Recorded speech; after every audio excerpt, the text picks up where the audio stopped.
Thursday night live stream. We now call this For the Meantime. We're saving men's lives.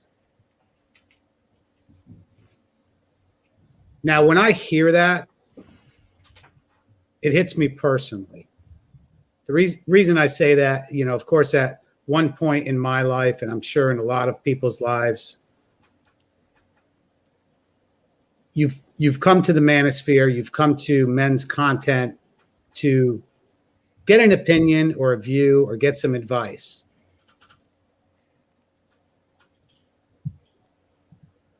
Do I think saving a man's life is important? Absolutely. In fact, I hold it absolutely dear to my heart. If anybody has on this panel, I'm sure somebody has, if not all of us, has lost a friend due to suicide or some circumstance where it didn't need to happen.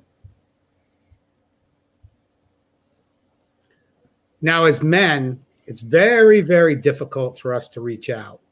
It's not in our nature. We don't want to seem weak. And I totally understand that. I know everyone on this panel, in past episodes and past podcasts, we have said, if you need to reach out to somebody, you can reach out to everyone on this panel, no charge. And we'll do our absolute best to help you, to guide you, to lift you up, and to let you know that somebody actually cares about you.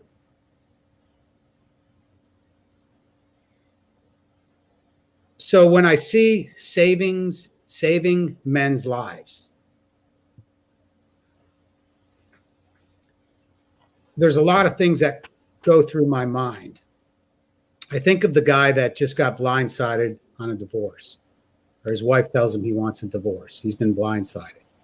His wife had cheated on him. I think of a guy who lost his business. I think of a man who's in horrible shape, might have some medical issues, and say, hey, I want to get my life right. I want to get my body right. So it's important to me that if you're a man out there with an issue right now, that you reach out to somebody, whether it's somebody on the panel here or somebody that's close to you. But let me tell you one thing, you're not a weak man if you reach out. Okay? I think everybody's been to a point in their life, probably everybody on this panel, I'm sure of it, but you get to a point in your life where, let's say your mind is confused or your mind is racing. You have anxiety, there's pressure of life. Who do you reach out to? People come to this space for that, pretty much that exact purpose, to reach out to somebody. I think most guys, when they enter the Manosphere or men's community, enter through trauma. That is your entrance ticket, is trauma. So I do want to say you are not a weak man. You're injured. You have a broken wing, whatever you want to call it, but it's okay to reach out. And to the guy that you reach out to, he's going to consider that an honor that you reached out to him. So I think that's important. That's the first thing I want to talk about. So saving men's lives. I'm going to first go to Anthony Johnson. Anthony Johnson runs the 21 convention. He's been doing it for many, many years. Through his speakers, his conventions, the content that he puts out probably has saved countless lives. So Anthony, why don't you go ahead and tell me your feelings on that? Yeah, appreciate it, Tony. Is my audio coming through good too? Sounds perfect. Awesome. So I have several thoughts on it. Number one, you mentioned that I run the 21 convention. Of course, I have a much longer history in the Manosphere, or not even much longer. 15 years now I've been in it, since 2005 when I was in high school.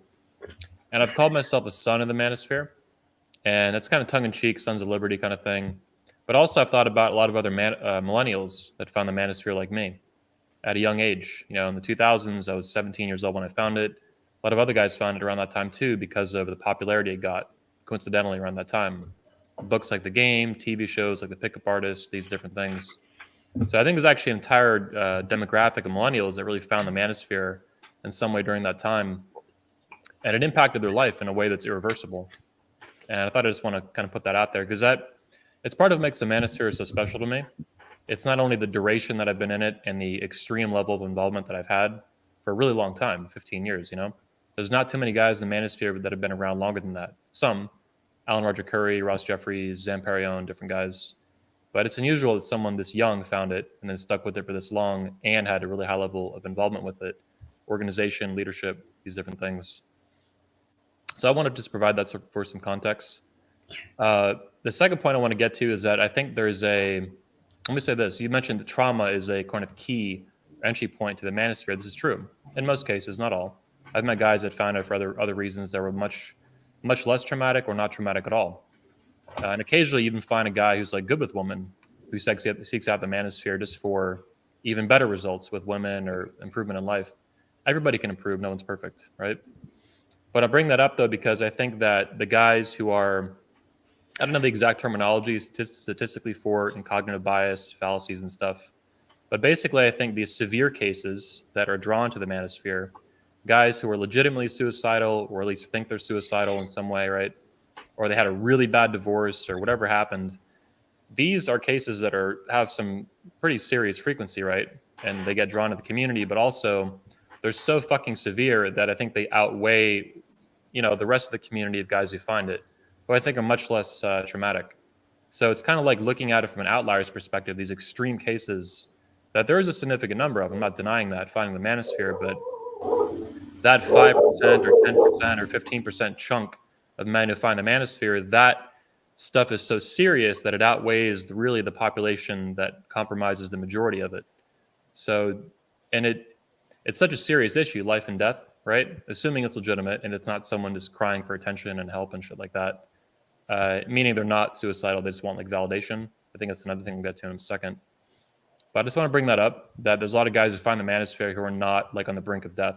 They just had a problem with a girl, they had one-itis, something, some girl put them in the friend zone, it kind of pissed them off. Like, what the fuck is this shit? And they find the Manosphere, right? They're not suicidal. So I don't want people to really or look at the Manosphere from an outside perspective and think it's all just like suicidal guys.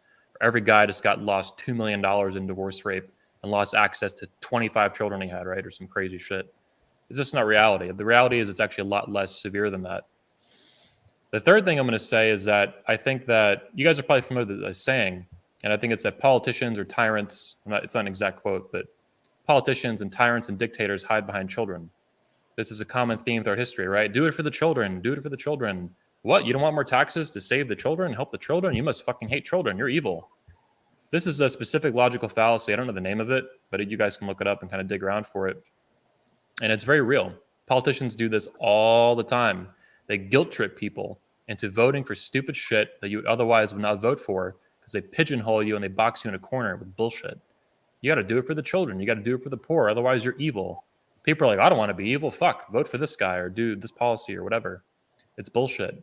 And these people that lie to you, these politicians, are con artists. They fucking lie to you and they manipulate you and they manipulate, millions of people to do different shit that they don't otherwise would not do. And they use children and poor people and other victims and stuff or whatever, legitimate or not, to pigeonhole and box people into a corner to manipulate their behavior. It's psychological manipulation at a mass scale. Whether it's someone, super extreme like Stalin or Hitler, or even a more contemporary politician who's trying to get some stupid ass policy in your county, your city, or your state. So it's very manipulative, and the methodology of it is the same, whether it's genocidal or something local like that. And in the Manosphere, what I'm saying is these people that hide behind children, these dictators and tyrants and insane dictators and stuff. In the Manosphere, this is how grifters hide. This is how con artists hide. They hide behind men who are suicidal, right? Legitimately, and in many cases, right? Oh, I'm just saving lives. And because I froze up. Sorry, guys. It's all right. I'll see if I can fix that in a second. But I'll continue my rant anyway with that video while that video pauses there.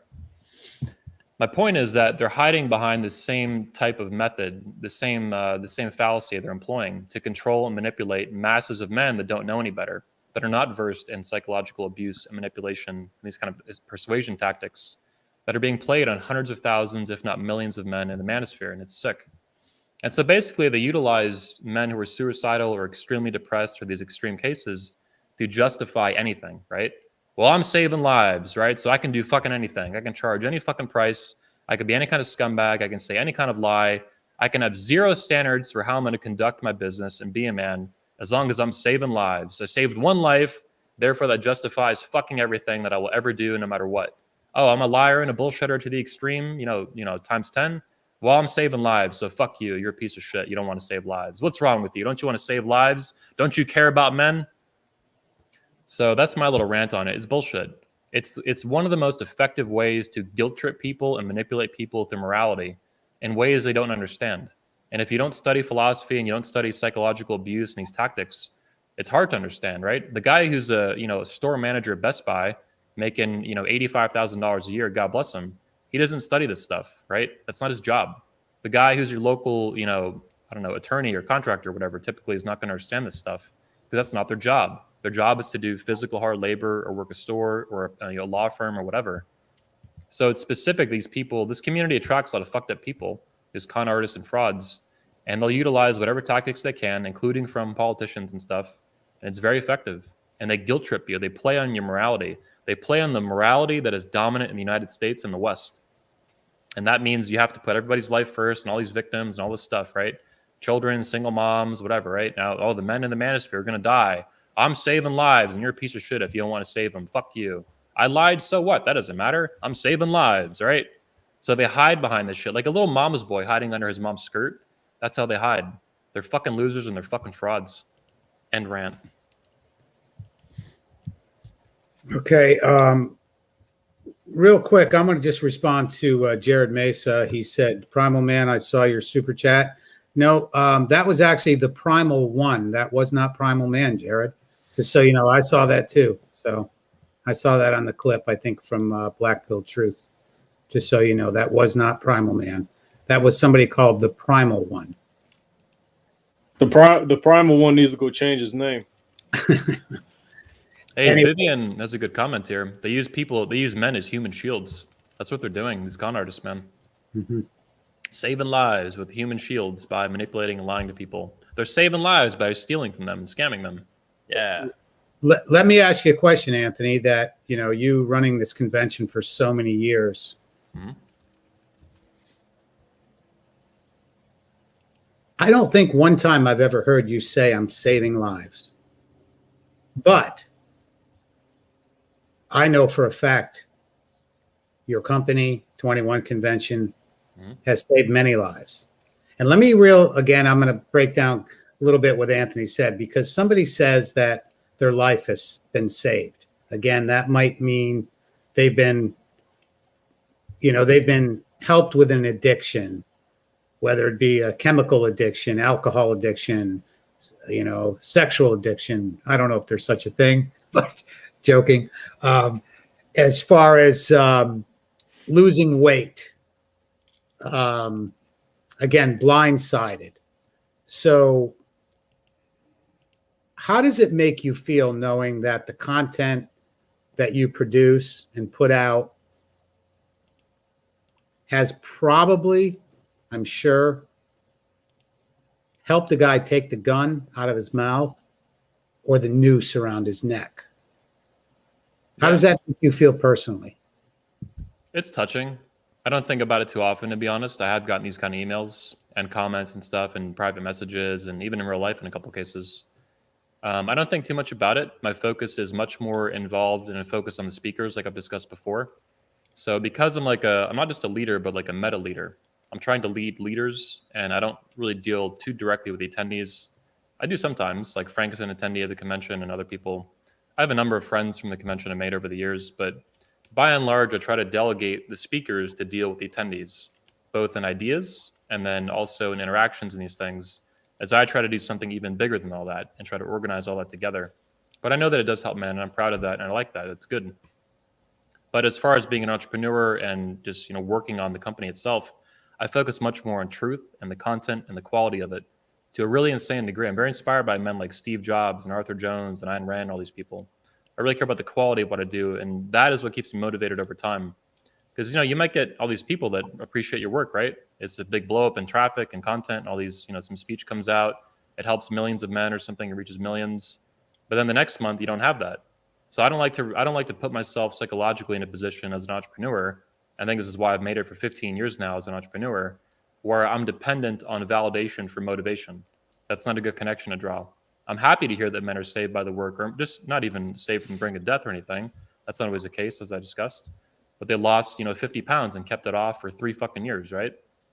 Or got into a relationship, or built a family, or started a business, started a podcast, wrote a book, whatever the case was. I'm happy to hear that. I just don't allow that to be a primary motivator for what I do. I don't think anyone should do that, honestly, for the work. It's very dangerous because eventually it sets you up for a fall. When that validation dries out, you're all of a sudden, you fall apart because it's a weak foundation. At the same time, I think also I should mention that I don't always believe. So I'm actually skeptical, right? I think we've talked privately, Tony, about this, and we'll get into it maybe more in the show. I think some men who write this stuff on YouTube, especially in public comments, not private emails, but even private emails is possible. They're not telling the truth. They're just bullshitting. It's a dark truth about something like suicide. So let me say this. You mentioned I don't brag about it. I don't talk about the suicide stuff. You've noticed that. I appreciate that. Yeah. And if you notice, most speakers at 21 Convention do not, by far. Most Manosphere content creators do not, by far. Some do, a few, but most don't. Because sane, level-headed men respect the seriousness of that, right? Even if a couple percentage are going to be fake bullshitters because the internet's a weird place, it just is what it is. They're seeking validation from a content creator they love or admire or something, whatever. The reality is that a lot of time it is real. They were fucking suicidal or very, they had a gun in their mouth or something. And that's a delicate issue. And bragging about that is insane. Like if you're bragging about that, you're fucked up in the head. And of course, there's only one guy in the Manosphere more than anyone who brags about that shit, the Fraud Father, because he's a fucked up whack job with a God complex, a Jesus complex, a Messiah complex. And that shit is sick and twisted. It is not something to brag about. Now, and there's reasons for that too. Pat Stubman actually has a great post on this, detailing and breaking down why the Fraud Father saves these guys, so to speak. Basically, the lowest rungs of the Manosphere from killing themselves and stuff. There's actually a specific reason for this happening, and maybe Pat Stubman can hop on tonight and discuss that more in depth. But regardless of who's doing what, who's saving lives, what number, this and that, blah, blah, blah, you should not be bragging about it. It's weird. It's beyond weird. It's rude at minimum. It's very rude. And if that really does happen for you, you should let other people speak up for it on your behalf, or to shut the fuck up. That's not something to just like hedge your bets on and to count on, like I'm saving lives. No, you're an insecure piece of shit and you don't treat the issue seriously. That's why you leverage that to sell books and shit or whatever your courses are and whatever other people do with it. It's weird. It is not, in my view, it is fundamentally not okay to treat that issue so lightly that you're bragging about it left and right when you're offering people basically dating advice and relationship advice as a primary tool. That's fucking whack. That's weird. That's what people do with personality disorders that don't treat issues seriously.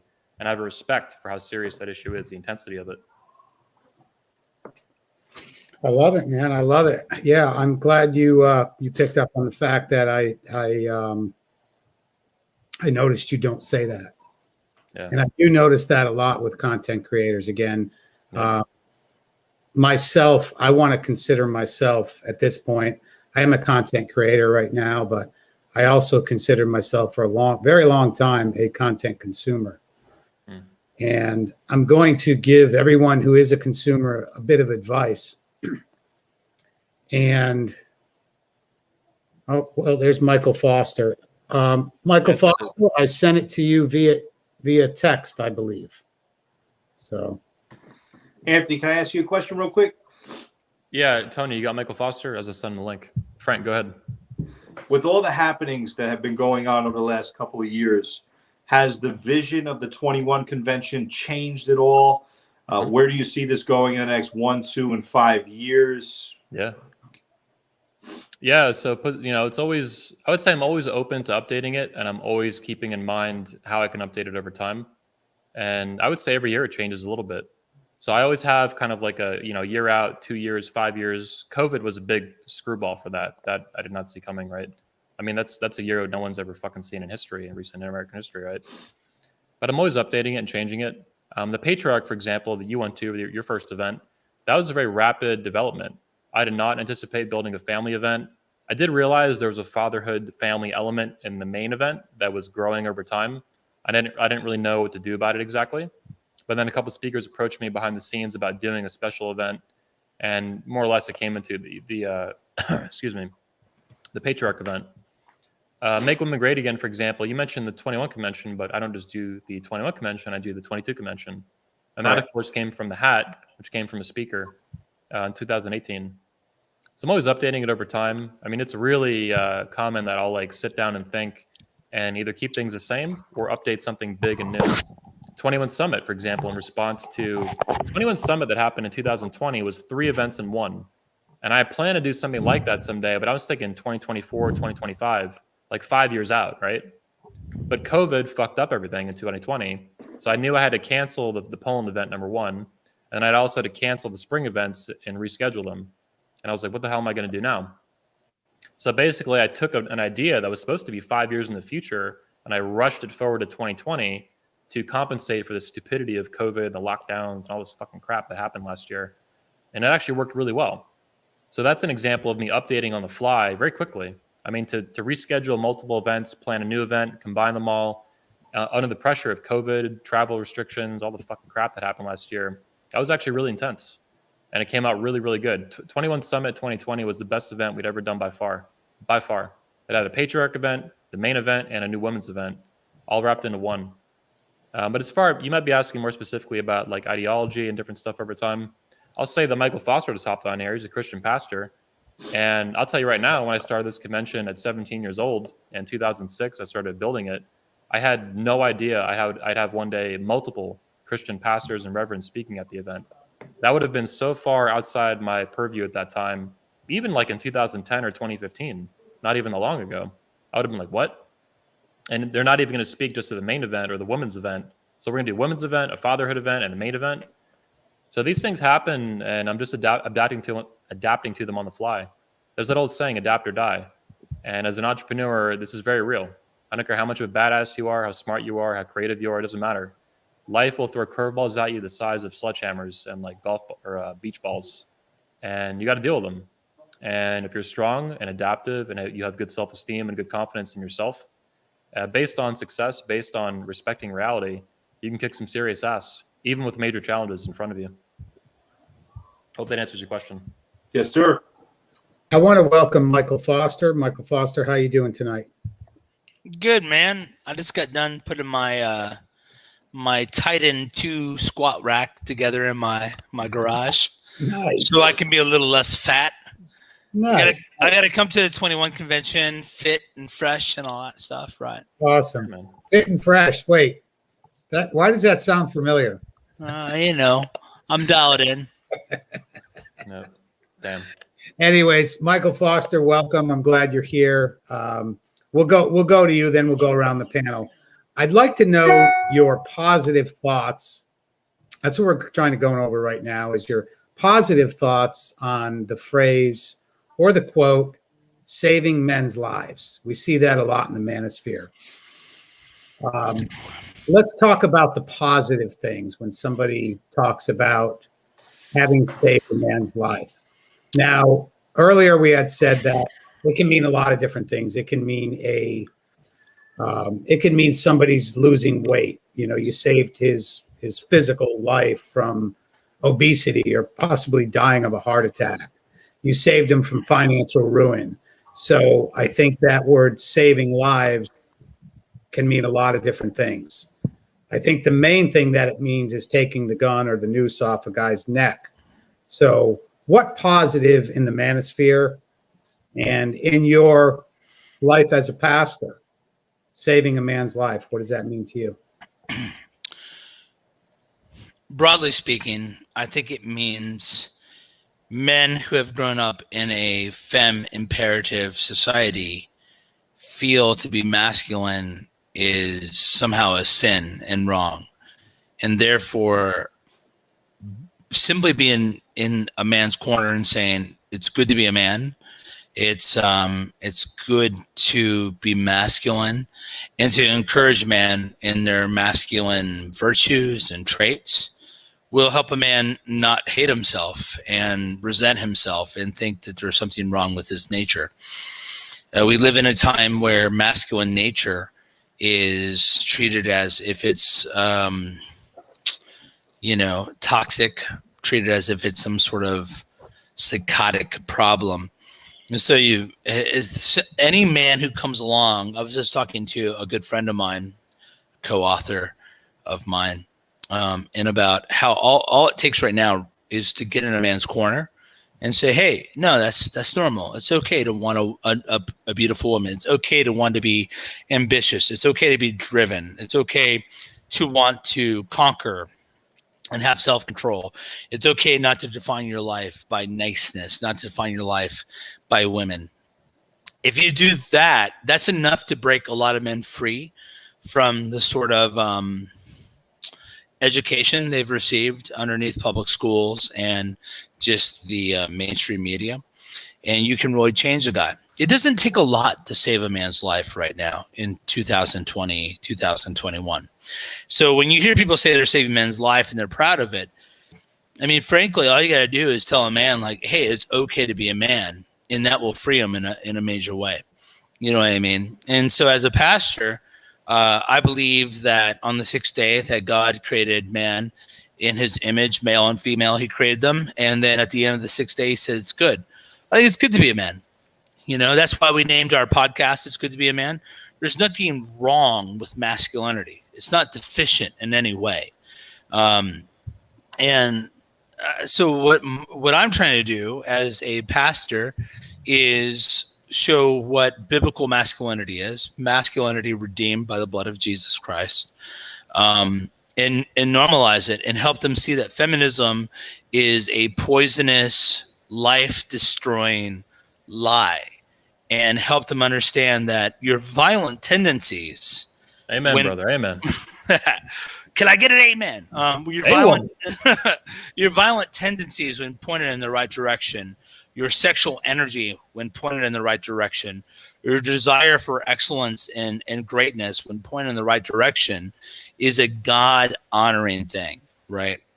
And I'm finishing writing my book. It's like 40,000 words. It's been a work of love, and I wrote a book for men to encourage them. And all I think men need right now is a lot of encouragement. So when you're a father, I'm a father of 7 children, 8 if you count one that passed away, but I have 4 living sons and 3 daughters. And boys are interesting. Boys need a weird mixture of like put them in their place and then lift them up and encourage them. You got to balance both, right? And I think a lot of men have grown up in a society where they're just constantly discouraged, constantly pissed on, right? Just constantly. And to have anyone come in their corner makes a difference. So there are those guys that go to forums and copy and paste all the content and create a book, and they're very proud of the books they've written, which is more or less content that they've copied and pasted from elsewhere. But there's no doubt in my mind that content, if it is positive masculinity, makes a difference. And that's why when you see the Manosphere right now turning a dark direction, right, that's not a good thing, right? And I don't care if you turn a dark direction underneath the guise of positivity, and that's what guys need to watch for, right? Mm-hmm. They need to be very vigilant, because there's a lot of guys. Say that again, Michael Foster. I love that. Say that again. Well, so I worked in a fraud department for a major corporation in America. My job was to find people who were frauds. My job was to catch them, more or less.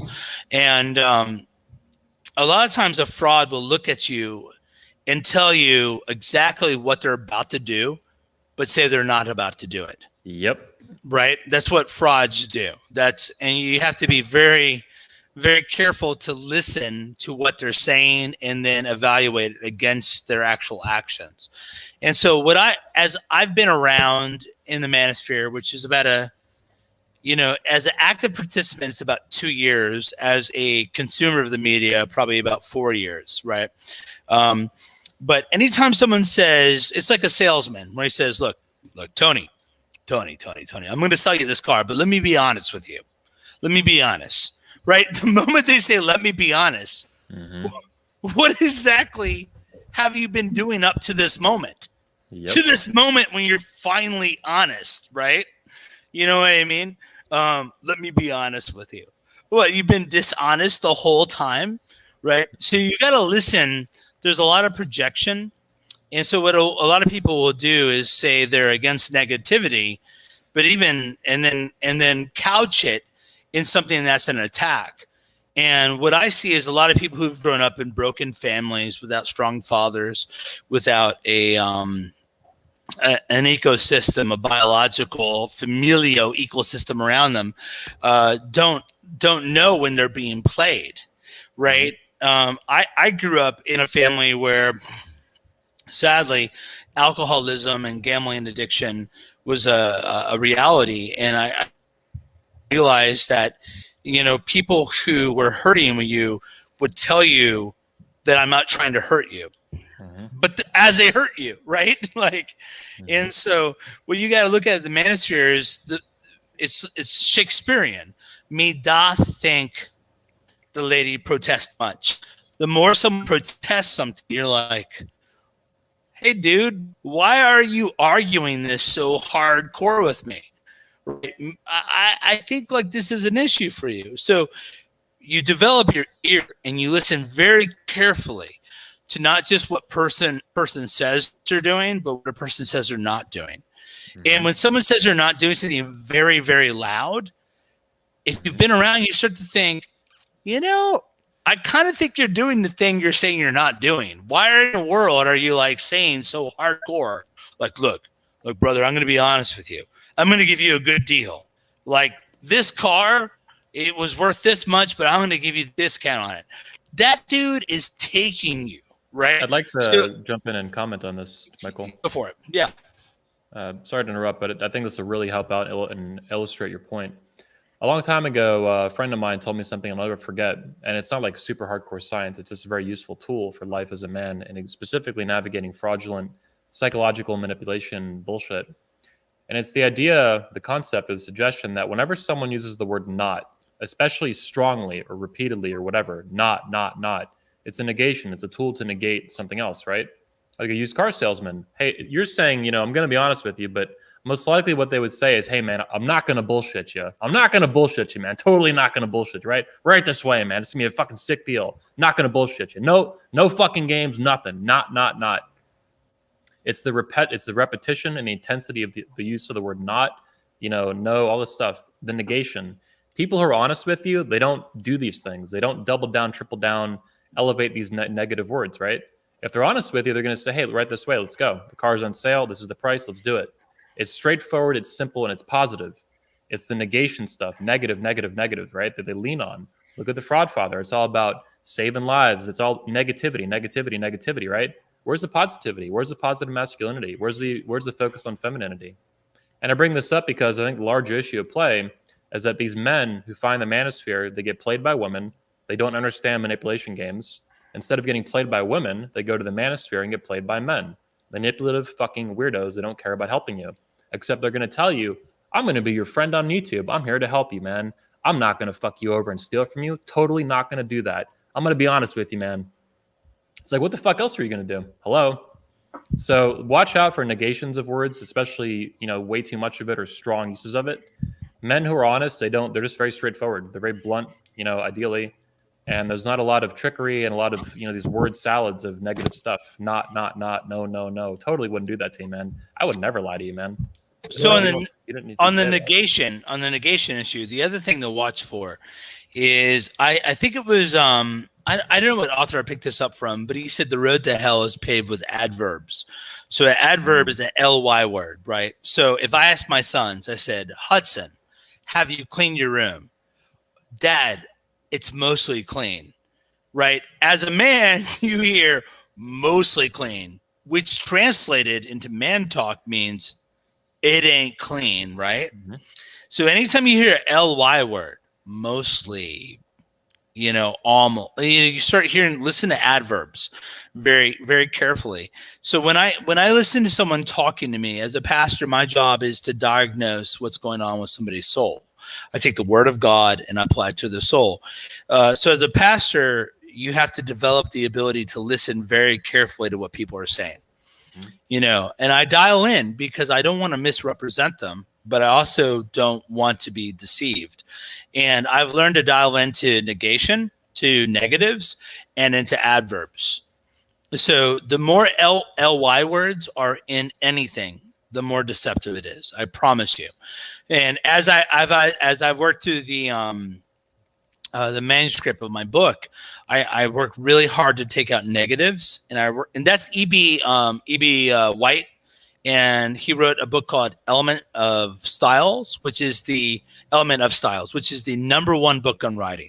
You got to go back to the first three versions of it because they added general neutral language in the fourth version, I think it was. But Strunk and White, if you get it, I've got my undergrad is in history and English. But Strunk and White says never write anything in negatives. Now that's a little hard to do, but as a general principle, you listen very careful. Anytime someone's loading up with negatives, the problem with negatives are like, think of like multiplication, right? A negative times a negative, right, equals a positive. There's a lot of like smoke and mirrors, and It's there's evasive. The use of the word not is evasive. Negations are evasive. It is. So like state what you believe, right? Say it. Say straight up. What is your precept, man? What are your 10 commandments? What do you believe in? And if everything's negative, then you're like, okay, I know what you don't believe in. Do you believe in the opposite of these negatives? Is that your positive principles? And that's really huge right now, I think, because we are living in a grifter apocalypse, right? We all have grown up without dads. So take me, I'm 41 years old. I had a birthday on March 8th. I turned 41. I'm the father of 8 children. I've been married almost 20 years to my high school girlfriend. My notch count in marriage, impressive. Outside of marriage, not very impressive, right? I'm just I'm a Christian pastor. I love being married. But I will tell you right now that our generation grew up in a toxic, feministic time, and we all who have woke up to it. I don't care if you're 40 or younger, we all woke up to it. If you're on this podcast, you're listening right now, you're Neo in the Matrix, right? You took the red pill, right? That's why it's such a positive metaphor. But as we've taken this red pill, now what we have to decide what we're going to do, are we going to build something positive, or are we just going to like sit in the ash heap of society? And there's a lot of money to be made in the ash heap of society. I have people constantly offering me, hey man, I'll pay you hundreds of dollars to coach me. Well, the reality is my most valuable resource in my life is my time. And I actually don't want to coach anybody. If you're a member of my church, I have to coach you. I have to be your pastor. So move to Batavia, Ohio, and I will coach you. But guys that are out there to make money, sick on that, right? There's a lot of weak men who grew up without dads that were good dads and grew up in a feministic society that are very, very vulnerable. And they are signing up for course after course after course, trying to figure out how to be a man. Michael Foster, let me ask you this. We talk about weak men, and when you hear the phrase, everybody hears the phrase weak men. No man wants to be weak. So I'm going to start with Michael Foster, and I'm going to go right around the panel on this. How difficult is it for a man to reach out for help? Dude, it's so difficult. I've been a weak man. If you're watching this podcast, I don't give a crap. I have no desire to put on a show, right? I have no desire to put on a show. This is who I am. I was probably 50 pounds overweight when I went to 21 convention. And I thought, like, this will be good for me.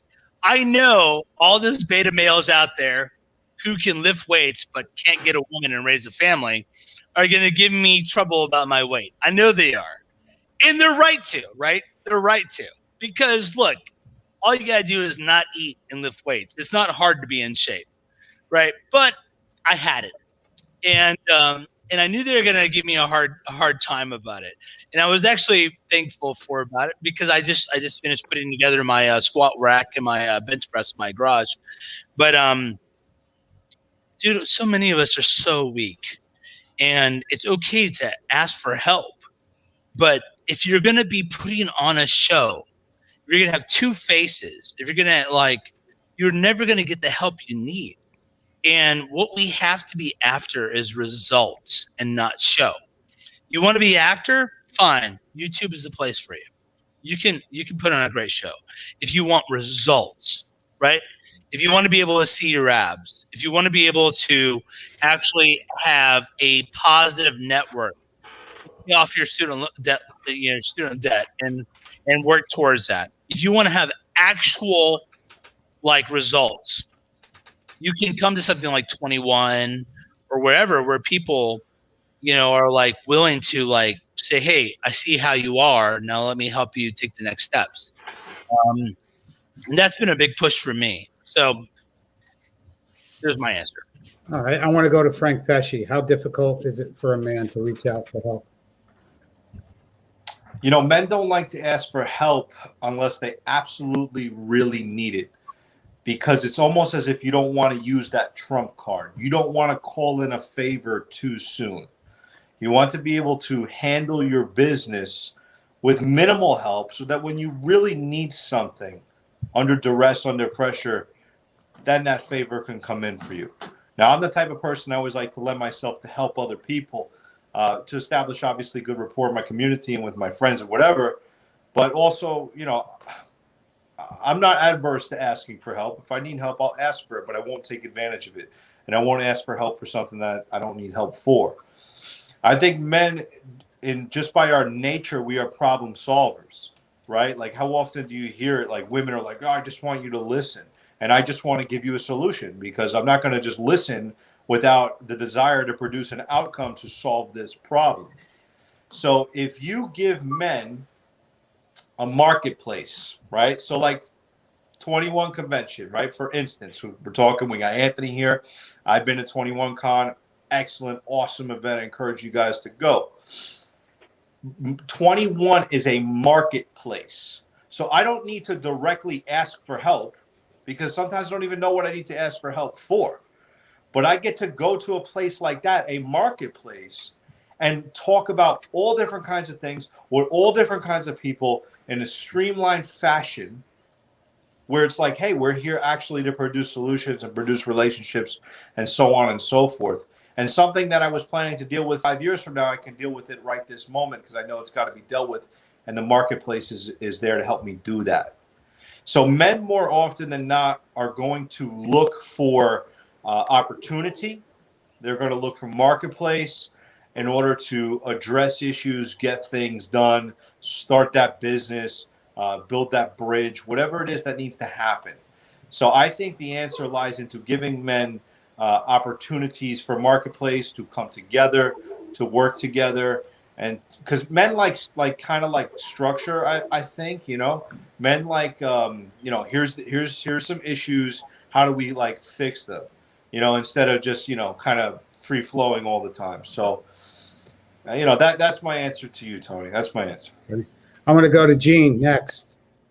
Yeah, I think How difficult is it for a man to reach out for help? I think it's difficult for him to say, hey, man, I need help. But it's easy for him to say, start a conversation with someone he knows. Gene, Gene, you're so masculine. How's your name Gene? It comes from my middle name, which is Eugene. So Eugene, okay. even better, right? I'm just gonna keep calling you man. Is that okay? Yeah. Oh, yeah, that's his nickname here, man. For Yeah. sure. Yeah. Hughes is it. I'm gonna let you ooze your manhood. Go on. So That'll work. Yeah. Cool, man. So I think men reach out for help indirectly, whether it be like calling a friend, a cousin, a family member, someone they know. One of us may reach out. I may reach out to Tony. Tony might not know. I might be looking to vent about something that I'm not going to go vent to Tony B or my Tony woman Joe? about, right, or anyone else about. That would be a man's way of reaching out for help in a lot of ways. But I think it's hard for a man to say, for me to be like, hey, Tony, I need you to help me. Like I'm feeling kind of suicidal right now. I don't think that's the case most times. I think it's more like, hey, what's up, man? How's your night going? What's going on? When men reach out for help, if that makes sense. And then I think it's also on the part of us as friends, mentors, whatever you want to call us, to go ahead and pick up on that guy that is reaching out for help. Maybe it's somebody you haven't heard from in a while. Yeah. Why haven't you heard from him? So I'm going to go to Marty. Nutshots next. Marty, how difficult is it for a man to reach out for help? I think it's the opposite. I think it's 50-50. I think there's a lot of guys like I did when I joined the Manosphere. Is a lot of us got hit with divorce, and it was very unfair. Going through the legal system's unfair. And a lot of guys just don't know what to do, and they go online, they go on these legal websites, Avo for free advice, and they go on YouTube. Let's talk on a personal level, though. That's what I'm talking about. That's what I'm saying. Okay. It's not, believe it or not, a lot of men are reaching out because they feel so freaking helpless. And that's why these grifters grab them, because they are reaching out. It's not like these grifters are coming to them.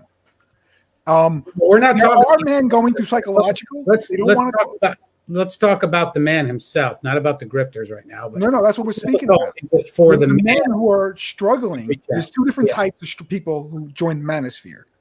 Typically, are the men who are getting divorce attacked.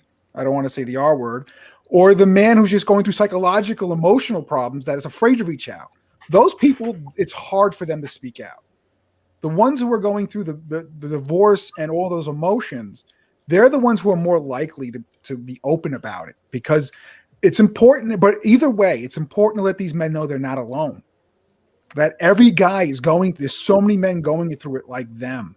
That was your first question you asked Michael first. Mm-hmm. Men need to know they're not alone, and that what they're going through. I like that, Marty. I like that a lot, the way you say that. I think that's real important, that men need to know that they're not alone. They're not, and there's so many legit people trying to help them. And we need what we call soldiers. Soldiers are just not people who fight. Soldiers are people who have the same mindset as us, that set examples, because their examples web out. I don't know how to brain fog today, I guess. But to get back to what you were saying earlier about trust me, and people say I'm not lying to you. In New York, we say let me level with you, like they haven't been leveling with you before. But that's a very Jewish thing to say. Well, I do have some of that in my blood. But what happens is, they're not alone. And like Anthony's the president said earlier, there are men that are looking for this, and there are men that should be looking for that, and that's where the grifters get them. But I found the most effective thing, especially with the Manosphere, is you got to stop looking. You take care of yourself. Like you said earlier, Tony, you got to lose the weight, focus on your life, hang out with your friends, have fun with other men. And then you're going to notice that women are going to notice you back. That you're not going to care if a woman wants to sleep with you, because you're having fun and you like your life. Loving yourself and meeting other guys with the same mindset are more important. And I'm not a religious guy. I'm not like Michael or Gene, where I can speak about, have you found Jesus today? I can't. I can't. I've never found him, and I don't think I will.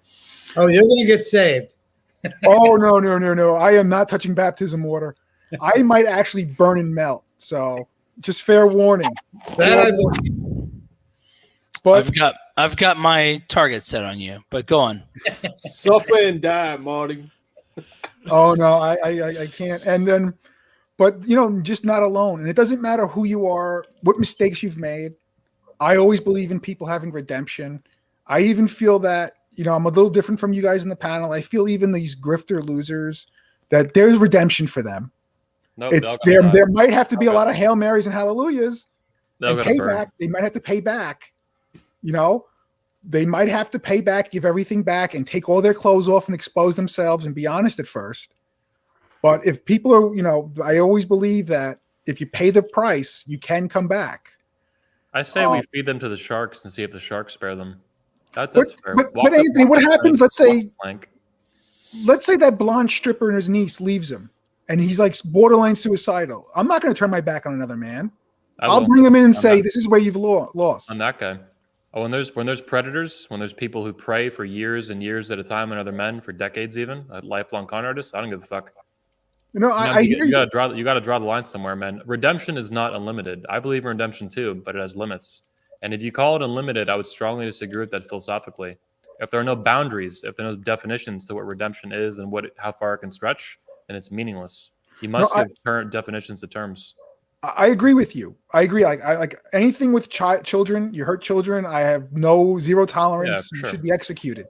That's my limit. But I just think at this point, with the way the female movement's going, we need every soldier we can get because men are getting buried every day. I think that's one of the main. Let me comment on that. I want to really comment on that. That's one of the main manipulation tactics that's being played right now on men like you, Marty, who are fairly new to the manosphere. Oh, we all got to be in it together. The feminists are coming for us. The feminists are coming. The feminists are coming. This is another manipulation tactic to hide behind a fake shield. It's bullshit. This community must get rid of its frauds if it wants to survive and be a healthy, positive place. Getting rid of the frauds and the poison and the toxicity and the parasites and the cockroaches is priority number one. Absolutely number one. And they will hide behind everything that they can until we strangle the fucking life out of the blood money, out of the fucking predatory bullshit that they do. They're fucking wicked, these people, man. Some of them. The top 3 to 5 are really fucked up in the head. I don't believe there's any redemption for them. And if you allow them back in after some fake apology or some shit, they'll do it again. That's absolutely what the point would be. When people lie to you, yeah. But you make a great point that that is the language, and I do listen. I had the video today, and Gonzo went after them. I went after them. They have to be eliminated first. Let me say this: the reason you're saying there's a lot of men. It's not just you who believes that. There's a lot of men who believe that right now. That's like the next level after hiding behind the suicidal guys, right? They're preying on what you believe. They are identifying what is in your head, and they are preying on it specifically, exploiting a weakness. They're trying to identify what large populations of men in a given community, in a given demographic believe, and then they're warping their beliefs and language to pander to you, because that's what you want to hear. You believe that, and so do a lot of men. So the language and the communication changes to fit that, like a parasite that's adapting, like a virus that keeps adapting over time, again and again. It has to stop. It has to end. These men are so predatory that they will not stop. They'll go to every fucking length to get one more fucking book sale, one more fucking dollar out of some hurt men, some hurt, wounded guy. They're sick in the fucking head. People with personality disorders and empathy disorders typically don't heal. NPD, psychopaths, real sociopaths, all this crap. They're fucked up for life most of the time. Treatments on them don't work. They backfire. They get smarter and more clever because there's no healing mechanism. They can't introspect and self-reflect and say, I'm fucked up. I need to heal. They can't do that. And the more you try and the more you let them redeem themselves, the more they fuck you. And this is why even saving women who are fucked up, it always backfires. Always backfires. 99% of the time, backfire. Doesn't matter who does the saving. They're fucked up in the head. Well, I'm gonna go to Gonzo next. Gonzo, this is a simple question. I wanted to go around the panel, so you guys kind of stay with the flow, and then we'll get into the other parts I want to get into. So Gonzo, how difficult is it for a man to reach out for help? Somebody who's hurting. I mean, I think it's harder than pulling teeth. I think it's harder than pulling teeth. I mean, like, okay, just this past week, actually, because I was like faced with like this difficult situation because somebody that I know that I actually do work for admitted publicly that they were having trouble. and they were kind of trying to be very subtle about it. And I knew that something was wrong. And it was kind of awkward because it's like, you're in a situation where it's like, it's like I'm like, this is like a client. This is very strange. So what ended up happening was, I smoked on it. I asked around, and I ended up just reaching out to the guy, and I was like, hey, just like everything else aside, I heard what you said, and hey, if you like need to talk or anything like that, I get it. Like, here's my number. Just whatever you want to do. And I wasn't sure what the reaction was going to be, but actually he ended up getting back, and I think he was kind of shocked. Like, he kind of didn't know what to say, but he expressed that, he really appreciated it. Like, like I think a lot of guys, they just, like something that, that I think Michael and some of the other guys have brought up just now is that, men really need encouragement, and they don't need a whole lot.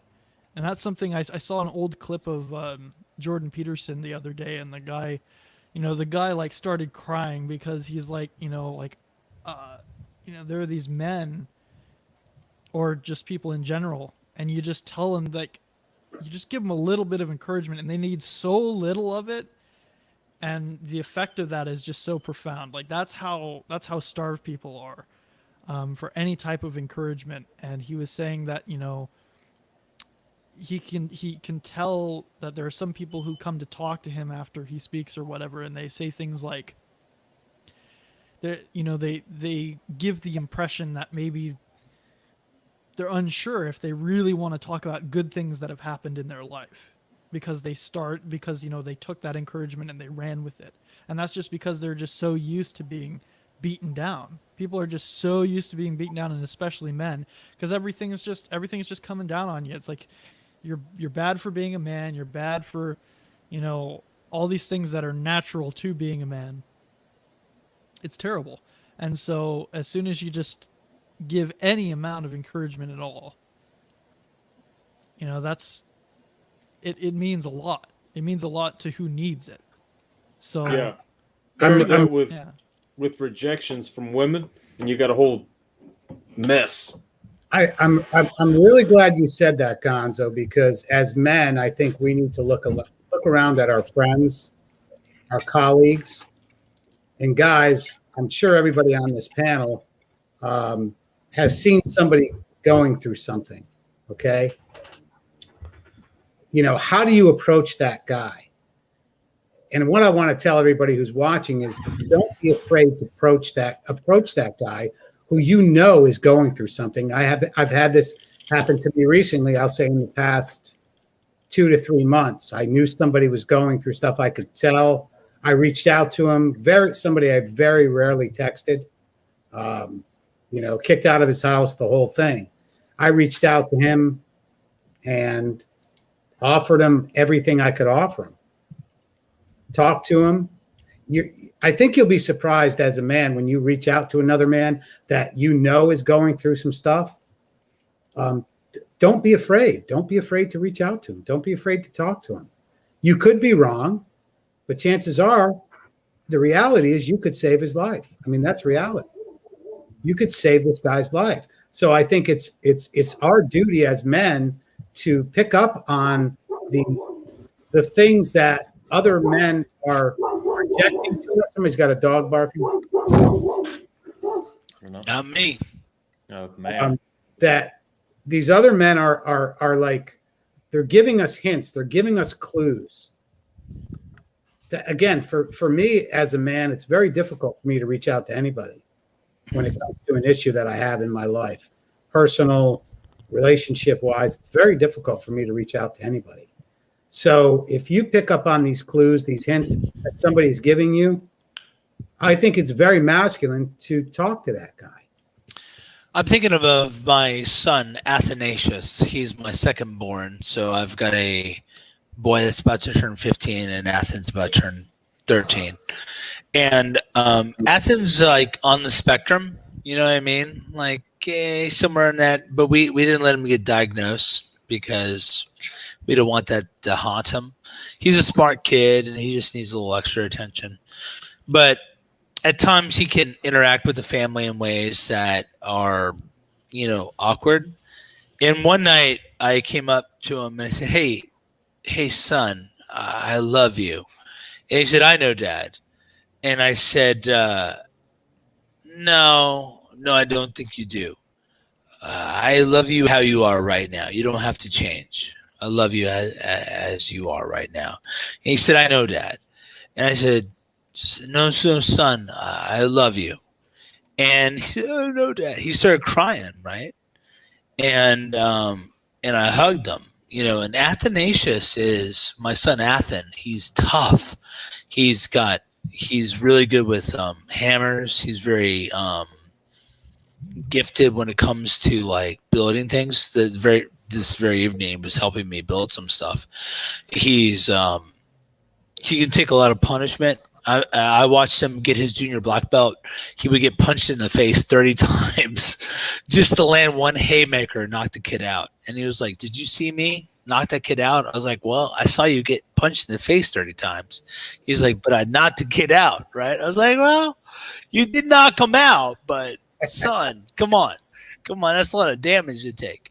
But so I got this boy who's super masculine, but he still needs my approval, right? He still needs to know I love him. He still needs to know, like, you're doing a good job, boy. You're doing a good job, son. And we've grown up in a society without men validating us. So we look for women to validate us. I got to be honest with you. As I look at the PUA world, I think PUA is really feminine focused validation, like the validation of women having sex with us.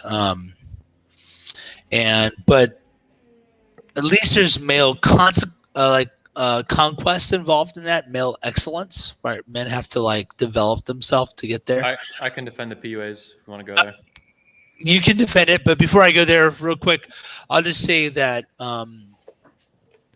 that a feminine validation is not good. What we need is masculine validation. What is what I care about most. I don't want to get lost in the particular branches of the manosphere, but we need dads that are telling us like, hey, son, you're doing a good job. And that's what I told my son this very day, and I think that's what people need. Anyway, go on. I have a lot of thoughts to share on these issues. Now I'm the last to go in this one. I'm really excited. Let's see if I can keep this fairly brief. The PUA thing we can get into later a little bit. I would just say to briefly comment on that, the pickup artist community at a very basic level is really to help men develop better social dating skills, relationship skills, excuse me. What they do with it, whether it's banging 1,000 women or building a family, is different. And having been involved heavily with it back in even the 2000s when it was much younger, that's really what the focus was. How do I get better at talking to women, approaching women, getting phone numbers, going on dates, these things? The consequences or the extensions of that were much more specific to each guy. And that actually gets much more then into blue pill, red pill, purple pill in a very legitimate sense, like what kind of beliefs are actually guiding him on how to utilize these tools. Some guys really did just want to build families, for better or for worse. In a lot of cases, probably for the better, but some cases might have been codependency things. Who knows, right? It's complicated. There's a lot of issues with it. But at a basic level, it's social, dating, sexual skills, things like that. And a lot of these guys were not Christian. They were just, whatever the case was, like myself. But moving on from that, one thing I thought about that I just tweeted actually live during the show, I thought was really important, is that the purpose of the manosphere is not to save lives. This is false. This is definitively false. And men who claim that as a shield, a fake shield, a human shield, it's the mark of a con artist. They're trying to pigeonhole the entire purpose of the community into pulling back men from the brink of suicide. This miraculous Jesus-like move, right? I'm pulling them back from the brink of suicide. I'm saving lives. How dare you criticize? You mean like you're a bright light in a dark world? Is that what you're saying? They're a bright light in a dark world. That's what somebody had said. Yeah, it's all scam. I mean, they're hyper focused on people who are really damaged that almost certainly belong in actual therapy with a licensed like therapist, psychologist, whatever, even a pastor, anybody. Anybody outside the manosphere is some YouTuber. Like this is it's okay that this happens organically. Like that's gonna, I think, be impossible to stop. It just is what it is. But it's like this is not their job. Like they need to be going to someone on a suicide hotline or something if they're actually suicidal. But anyway, the larger point is that the purpose of the manosphere is not to save lives, save men's lives. Bullshit. That's pigeonholing the entire purpose of a community that's over 25 years old, something very narrow that they can hide behind, right? It's bullshit. The purpose of the manosphere is not even to help men. That's also bullshit. I've defined it in my definition. I think most men would lean somewhere in this direction. They might have a disagreement on the specifics of it.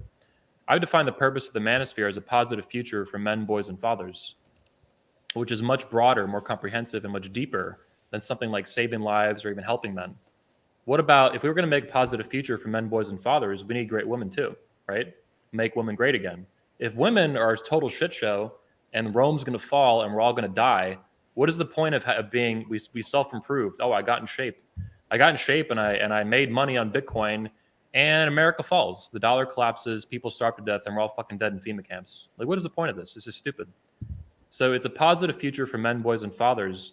And I think it's very natural and organic for men to want to bring women up along with that, while being cognizant or aware of like not getting trapped in some giant white knight, Admiral Savaha or something like that.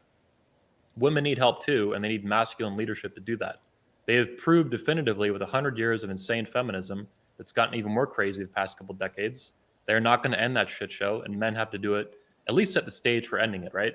Women they've demonstrated through action that they're not going to rein it in. They're not going to stop. It's an endless bureaucracy that will kill the United States and kill the West. It's got to stop. It's super toxic and evil.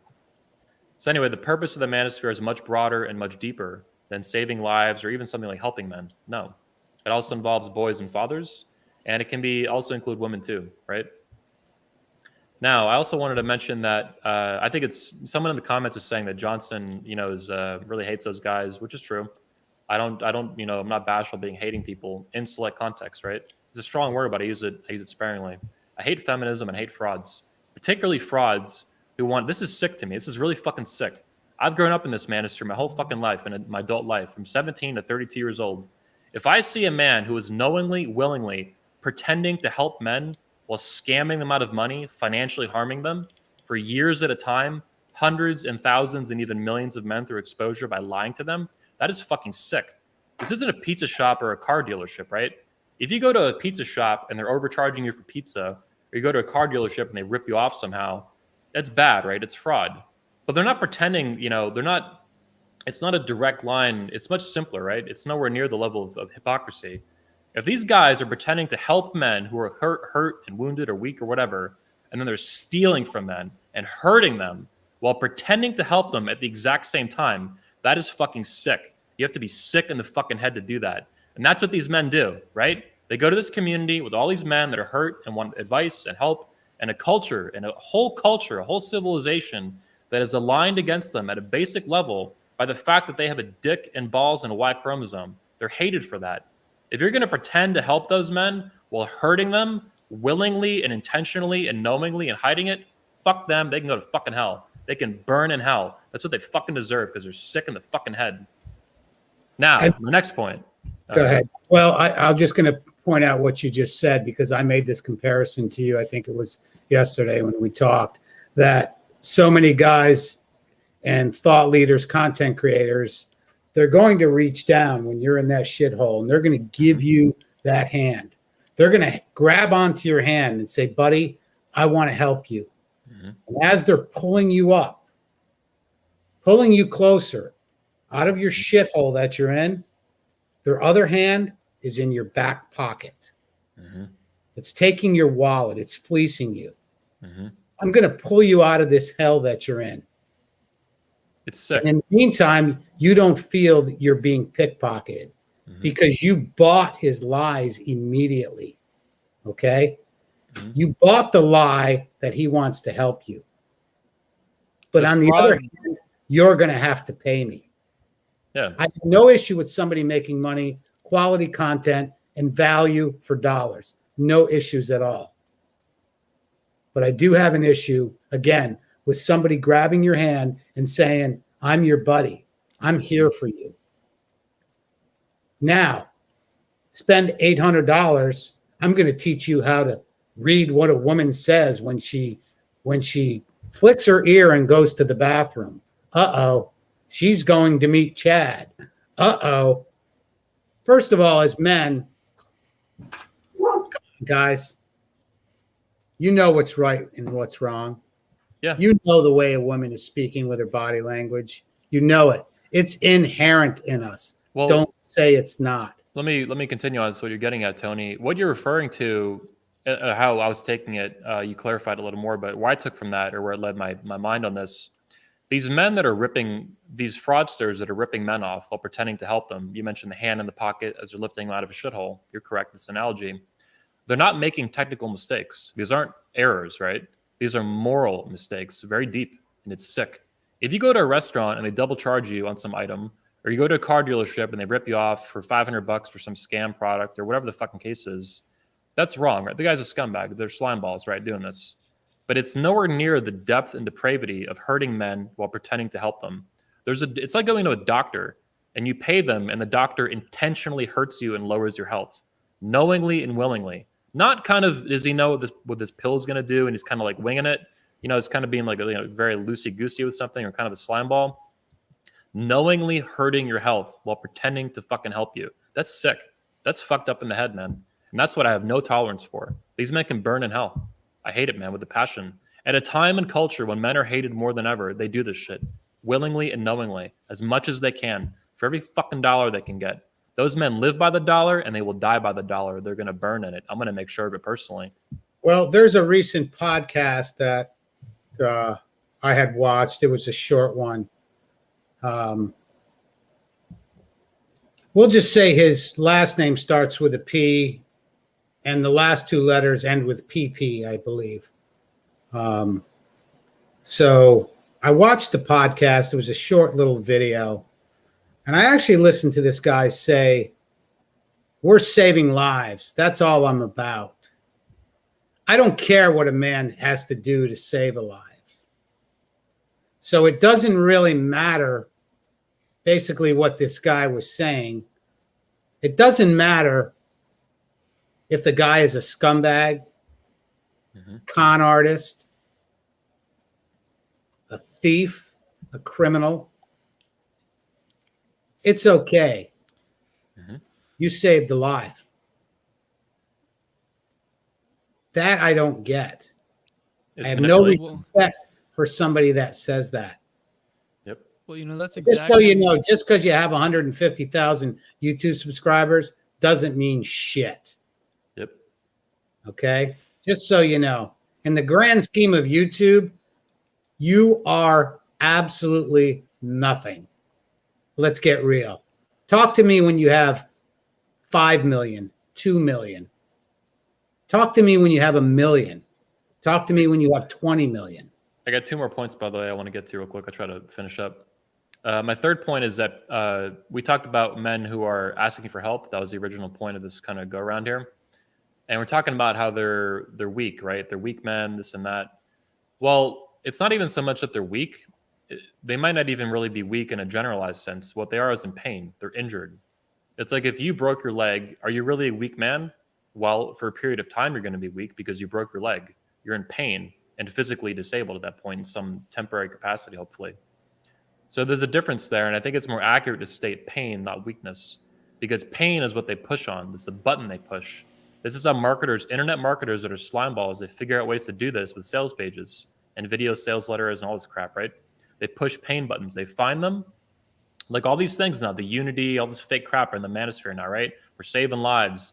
These are pain buttons that men push. They're little things, hooks in your head that they latch onto to fucking manipulate you. It's like a BPD check, getting in your head, learning about what you value, how you think, what are your childhood issues, how did your mom treat you, how did your dad treat you, all this fucking crap, right? Expert manipulators, BPD chicks, so are these con artists, man. They're sick in the fucking head. The fourth thing I wanted to say is that if a man can manipulate you, a woman can easier. So these guys, you know, the reason they have so many problems with women, well, number one, they're getting played by men on YouTube, on the internet, and Reddit, and Twitter, or whatever. If a man can play you so easily, he doesn't even know you, just distantly through the internet, they can manipulate you and control you, so can a woman in your face. The man on YouTube doesn't even have a vagina or a pair of tits, right? They can manipulate you with just words, just looking at you and shit. What do you think a girl's going to do once to manipulate you? Are you kidding me? Anthony, this is going to bring me to one of my talking points I have written down here. In the manosphere, we hear the word simp. Don't simp for a woman. Don't simp for a woman. I go in any chat on a lot of these content creators. So which is worse, guys? You're simping for a woman or you're simping for a man? I'm going to say that simping for the man, you're a content creator, that you're absolutely validating and quoting in the chat. That is the purest form of a simp. To me, it's worse to simp for that man than it is to simp for a woman. Yeah. Which is worse? Again, simp. We hear that all the time. He's a simp. He's a simp. He's a simp. The same guy is the same guy in that chat throwing that $100 super chat. He's simping for that content creator to get that content creator's validation 9 out of 10 times. Yep. So his comment will be up on the screen. Not only does it give the we'll say the super chatter validation, but now the content creator is getting this validation.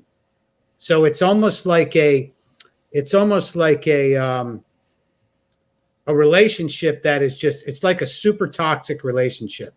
Mm-hmm. Is really what it is. Well, nobody's leaving this relationship, and it only gets worse and worse and worse. Well, Tony, I said that in my earlier video. I don't understand super chats. It blows my mind, especially in the manosphere. I get it on Twitch when these loser guys want to talk to these hot girls eating cereal and playing video games, but it doesn't make sense with these manosphere men, and to accept it and to think, oh, my super chat. I'll disagree with you there. I think a lot of times the super chat it's a show of appreciation. It's not always because I'll have super chats real soon. So I'm not going to discourage anybody. If they appreciate our show. I'm financially benefiting from these in the nerd term. Don't yeah. With me. Yeah. Yeah, that's cool. No, a lot of times it is a show of appreciation. But why does it have to be public? Why does it have to be public? Somebody can super chat without saying a damn thing. That's different. I'll accept that. I would accept that. I can say too. Or say, I appreciate you, man. There's nothing wrong with that. So let me back up Tony on this a bit and add some clarity to it. I've been doing this for a lot longer. So we get donations to 21 Convention, 21 Studios sometimes, and they're anonymous or they're private. Like I don't share them, obviously, the details. And they're just through links that we have through donation things. They're not on YouTube. We get some super chats too, but it's not really a live stream channel, so that's not as much of a thing. But I think and I agree with Tony that, these tips and super chats in many cases are just genuine ways to support a creator that you actually support. And there's not a lot of fuckery and weird shit, codependency stuff to latch onto them. Someone send you $10 because they like your show and they want to see more of it. And it takes time and money to produce these things, right? I think where it goes off the rails are the big ones. People trying to show off how much money they got or get validation and get the hearts from the guy and shit like the guy, right? That when they're $100 and $200 and $500 is this shit that's really high. That's where you have to watch actions, ignore what they say, right? Ignore what they say, watch what they do. These super chats that are big is people showing off, they're insecure and they want validation. I would say 80% of the time. So when it's big, that's when it gets weird. It's like, man, you're not just throwing $20 at the show. You're throwing a large amount of money, and you're trying to show off to this little group, this little tribe on this little live stream or whatever, this chat, or you want that creator to reach out to you to get more money out of you. And that's what happens when someone drops a $300 super chat. That creator identifies that guy. He gets highlighted, and I guarantee you that creator wants more money out of that guy. They're called whales. In the Twitch community and the gaming community, I think they call them whales. Like they'll donate. These guys that play these card games and shit by like Blizzard, they'll drop huge amounts of money playing these games. It's insane. These pay-to-play kind of games, they're the whales. That's actually what the business cares about. Everyone else that spends like an average of like fucking $20 a year is meaningless to them. It's the guy dropping $800 a year on a video game that they want money out of. And they basically prey on them. That's the target to keep the business going, whether you like it or not. And that's where I think in the manosphere, the problems start. These massive super chats. It's like, man, that's weird, dude. What are you doing that for, throwing these massive super chats? Do you have nothing else better to spend your money on? No family to support, no business to invest in, no cryptocurrency to play with. You don't have some nice thing you want to buy for yourself or build or construct. Like what is going on that you're dropping these massive super chats? That's where it gets fishy and rant. But I also want to make one more thing that we didn't mention. I just wanted to put it out there. We talk about people being genuine in content.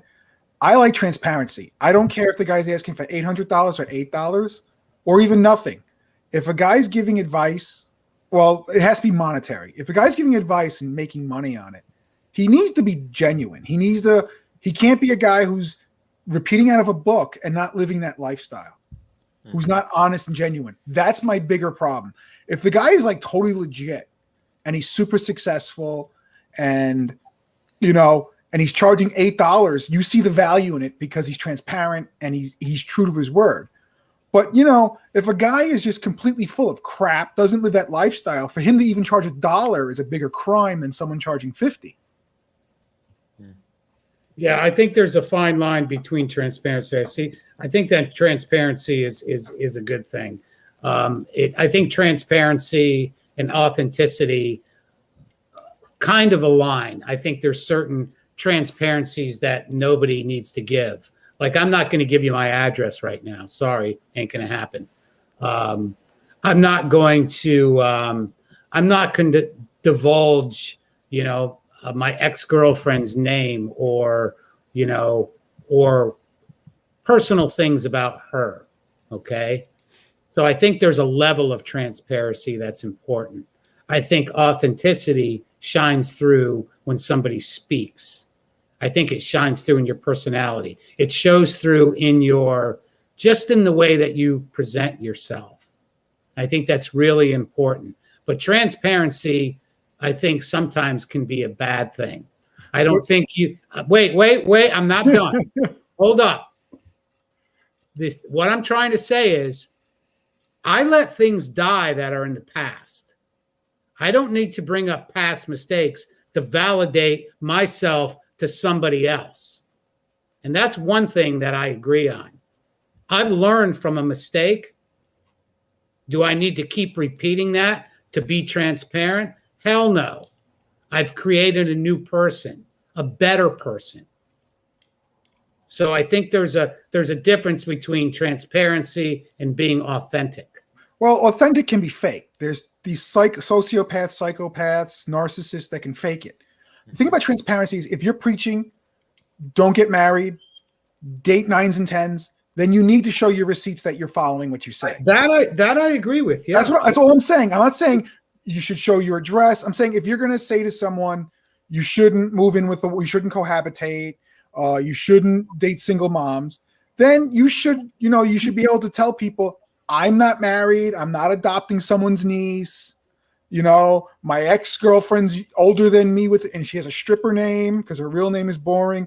That's what I'm trying to point out, is that when it's relevant to what you're saying, you need to be honest about these facts. Okay. Point taken. I get it. But I find that, that's a great point.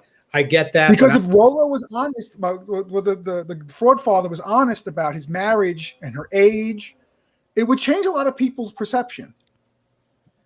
That's my point. Because he's not transparent. He sounds genuine. He's a psychopath, a sociopath. He's a narcissist. He's everything. And he sounds genuine or authentic. But he's far from transparent. And that's his weakness, is when people expose the truth. That's what scares him the most. I want to hear from Foster and Finn, man. What's going on over there? Yeah, let's hear from Mr. Finn. You've been sitting there for a while. We're talking about saving men's lives. We tried to stay with the positive, but we quickly. But I understand that. I truly understand that. Looking at the state of the manosphere right now, because, again, personally, I love this space. I respect it. I respect the men that enter it through a trauma. So when we're saying, or someone is saying, saving men's lives, what's the positive spin you can put on that, Mr. Finn? Well, if a man reaches out, if a man reaches out, a man should help. Speaking from experience, and I've had hard times, been a homeless a couple of times, and it was almost impossible for me to reach out, only because I don't think it was a pride thing. Part of it, I think it was the way I was raised. My father, we only have both men in my family, no sisters, no. Now the girls are popping up as far as my brothers and I were having daughters. But the way my father raised me was to be kind of resilient and independent, and not to seek, I don't want to say favors, but advantages, or not to seek out from others too much. And for the most part, I believe it was from the system, not from close knit or people in your lives, but mainly from the system. And so growing up, and even in my early 20s and stuff, when I did reach out, nothing ever came out of it, So I kind of was on my own. And I have learned to reach out at times when I need it, but it's rare and far and few between. So as a person who I consider myself self-made man, everything I have, everything I've earned, everything I've done, I've earned it, busted my ass. But I know how hard it can be, and I know how lonely it can be sometimes. And I have, on occasion, noticed someone who looks like they're in need, but maybe is too prideful to ask for help. And I've reached out, and they were thankful and actually said, yeah, I could use a hand. And it's amazing because it made me feel good to help. Like it made me feel good that I was able to put myself in a position in my life where I had the conditions where I was able to give somebody a hand, help somebody with a job, maybe help somebody.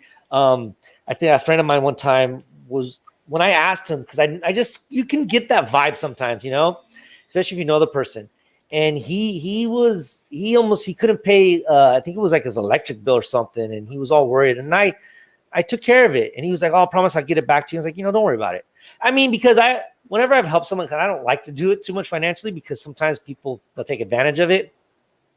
But I've always done it, never really expecting to get it back, because if they can't, and then it'll ruin the relationship. I mean, if you're going to help, you're going to help, and I'm not trying to share that story to be like, oh, look how good I am. No, it's something that I've learned in life, personally. So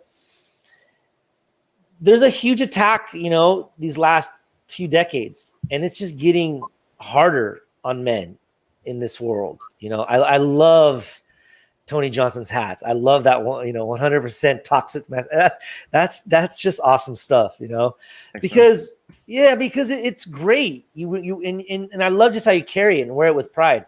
I do it in my posture and my demeanor and how I speak. Being a teacher out here in Brazil, I'm pretty outspoken. I have learned to kind of keep my opinion to myself unless I'm asked, but I'm not shy from sharing it. And I've had myself in a few occasions, because the whole, not the feminism and LGBTQ XYZ, it's so full force. And out here in Brazil, hardcore. I mean, I could get fined or arrested for speaking against it out here.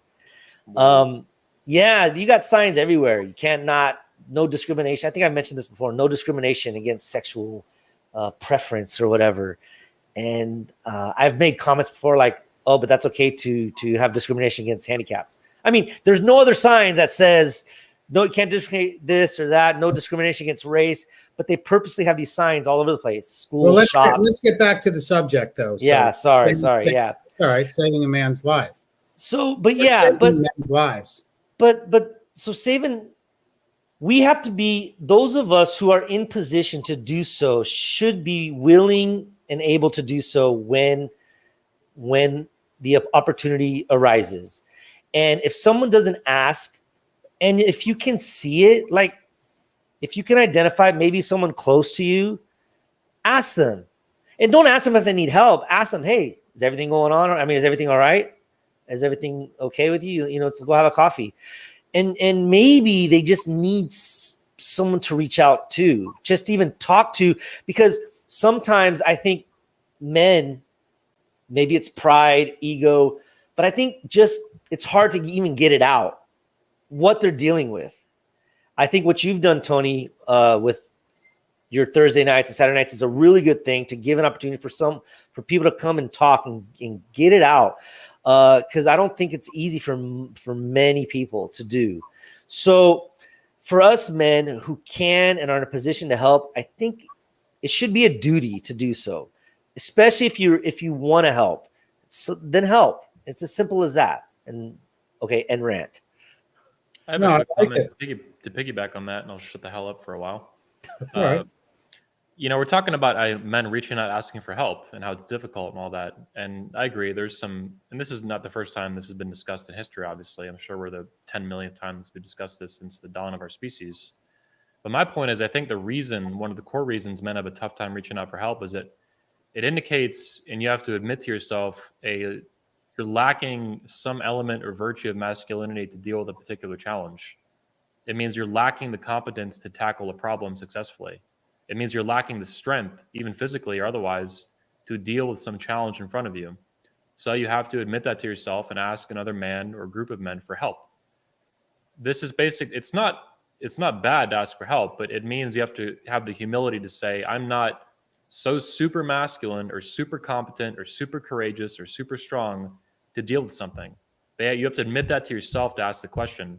And if you don't, you're just a liar or a hypocrite. So if you're honest with yourself, it means I'm not strong enough, or just like Jack Donovan talks about, right?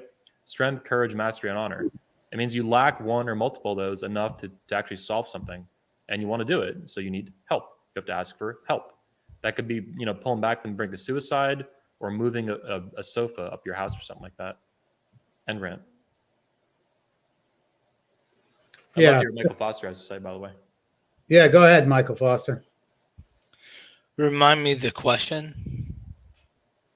I think we went around the whole panel already with the question. I think everybody kind of branched out a little bit, but I'll tell you what I'm going to do now is we're going to switch it. Even though we've had some, I don't want to say, I'm not going to say negative feedback, but I think we've had, again, this is reality check Thursday night. I think we're all getting a reality check. So the reality check I want to ask you for the night, Michael Foster, is we see a lot of God,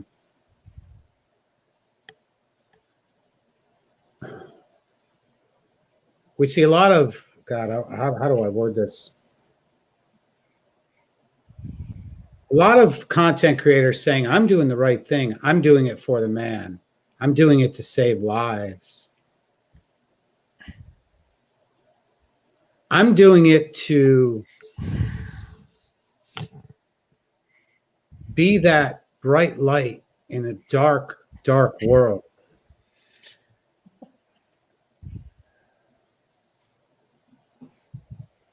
I want to make families better. I'm going to get you physically fit. It really doesn't matter. It doesn't matter how I get you there or who I get you there through. I'm going to do it no matter what. And by the way, here's $1,000 to go ahead and do that. Yep. There's a lot of that out here. I guess. So I've been offered a lot of money to make my little side project, It's Good to Be a Man, into a full-time gig. And I haven't on purpose, because I have a really good day job. I work in business development for a very important company. And but the bigger reason is that the idea of being paid to tell men how to be men seemed disingenuous to me, right? It seemed like as a pastor, I saw a lot of senior pastors and other full-time staff just lay around and read books. And there is reading books takes a discipline and writing outlines. I'm not saying there is an effort involved there. It's not the same effort as someone like me, or anyone that works a 9 to 5, 8 to 5 sort of job is involved in. And so you see these guys online that are telling you this is what their life is, right? This is the home they live in. This is the girl they're married to, the girl they date, whatever. And then you come to find like, well, the home they live in is not very impressive. And the girl that they're married to or dates, not what they presented it as. Like honestly, if a guy like is dating some thick chick and that's what they're into. I remember I grew up in a biracial community, and I remember one of my black friends was like, "Hey, check out that hot chick over there," and I was like, "Is it behind the fat chick?" And he was like, "Nah, man." And he liked those. He called them childbearing hips, right? These like gigantic hips. And to me, as a white boy growing up in the '90s, I was like, nah, like that's not my speed. But you got these guys out here that are telling you that they're living a life that they're not living, And as a pastor, one of my big goals is to bring people into my home and have dinner with me and my wife and see me and my kids and see me interact with my kids. And my kids aren't perfect. I've got all sorts of problems with my kids, and my marriage isn't perfect. I have a really solid marriage. I'm very happy, but it's not perfect nonetheless. We have all sorts of rooms to grow. And but the thing is with Instagram and YouTube and social media, you're able to project an image that is very different from your day-to-day, right? Yep. And I think my problem, and it really does amaze me, because I'm a child of the 80s, and I'm starting to learn people just a few years younger than me have a very difficult time discerning reality from fiction, right? And so when I watch something on YouTube, I think, man, that's BS. That's not real, But some of these people, they don't know any better, and like people find out that like, hey, oh, you grew up a non-Christian? You grew up an atheist? How? Like their minds blown by that. And I'm like, I'm not from a Christian family. What did you imagine?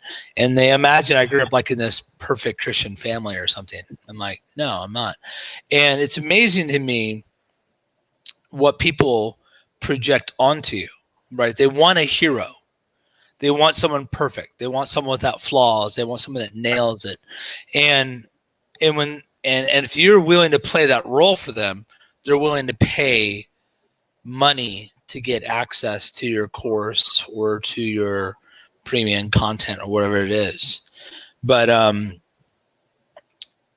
having been a pastor, I can tell you being someone's hero sucks, because you always let them down, right? Because whoever they made you up to be in their brain isn't who you are in reality. Like I never pretended to have it all figured out, man. What are you doing? And I remember this young man come to my house one day telling me he was really mad at me. I had shown like a Flight of the Conchords scene. This is way back in the day.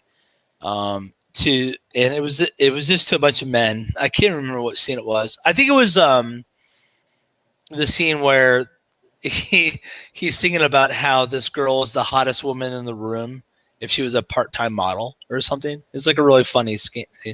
And he thought it was very derogatory towards women. And I was like, well, it's just a bunch of us guys watching it, man. And so he comes to my door like weeks later telling me how he's mad at me. And I realized that he had built me up as this like perfect person who could never do any wrong. And these guys out there in the Manosphere who are presenting themselves as Moses leading them into a new promised land, who presenting themselves as this perfect man, they're going to regret it, because any of us that are like dialed down into the reality of life know our shortcomings, right? Are working very hard to overcome them and working very hard, but But a lot of folks out there in the manosphere and just in social media are projecting this idea of complete mastery. And those of us who know these people are like, what? What the hell are you talking about? Like that, I know you. That's not you, right? But these folks are eating this content up. And that's why these guys are grifters. You know what I mean? Like, you can pay me to coach you, but I make it really hard. I don't really want to coach anybody. I have no desire. I'd rather you join my church or just leave me alone. Because This is awesome. I mean, the reality is, like, I don't know you. You don't know me. I don't know. Let's just interrupt Michael. Can we get an amen for him? Yeah, amen. I don't know how to. I don't know how to help people I don't know. You know what I mean? Like, I don't know you. You don't know me. Like, who? What are we pretending? You know, I don't need your money. I make 6 figures every year on my day job. I don't need any of y'all. You know what I mean? Like, I'm not in this game for the money. I'm in this game because I grew up in a broken family and I'm a bastard. And in my life, men loved me and spoke truth to me and encouraged me. And I want to pay that forward, and I want to help other men. Right. And my time is valuable. I don't mind charging people for my time, but it's not a main motivation for me. You know, what I see is a lot of guys, I'm like, I know I could kill you with my bare hands. I know you're not tough. I know, like, maybe you slept with more skanks than I have, but so what? I'm in a happy marriage.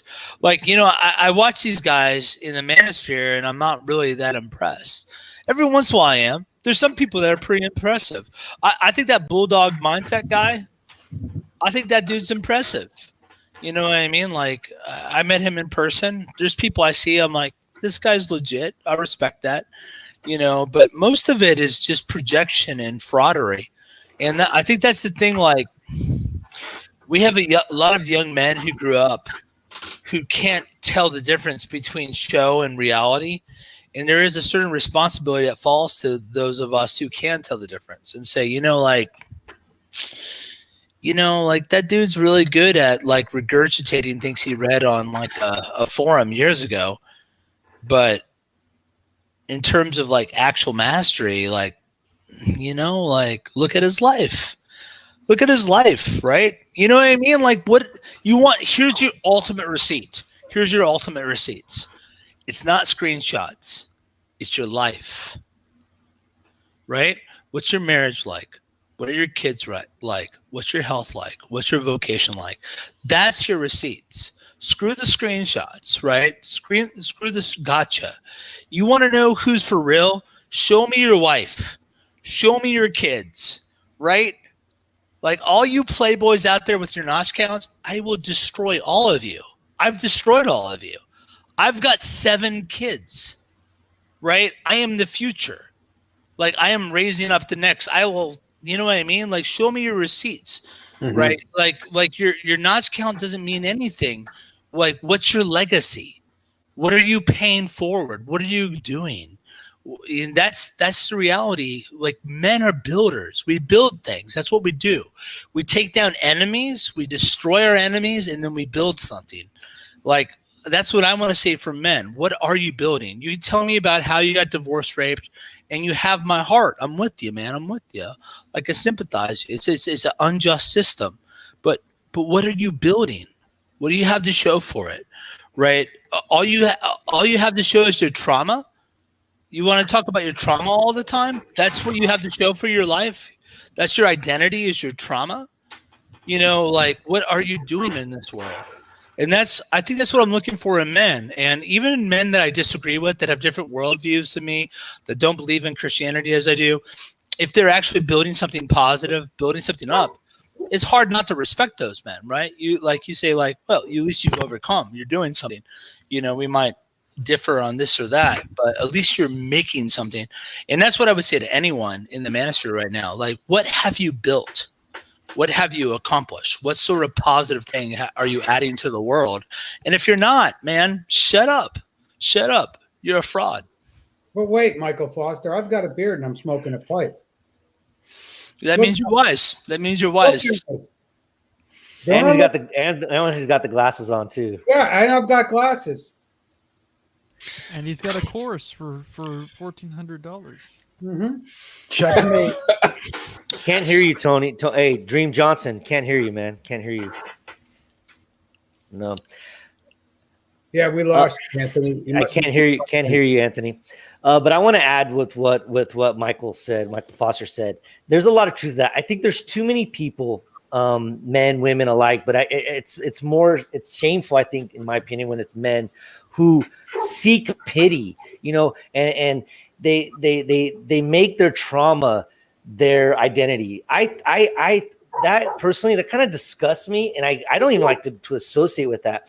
I mean, if you think about it, every single person has some trauma. Every single person has baggage, shit in their life. We are an accumulation of our experiences, of our memories, but no one wants to hear your shit. Like, really, like, I got my own shit I got to deal with in my family. And if you're just going to come around and always complain and cry, I don't want to be around you.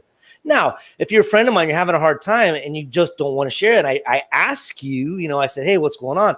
That's different.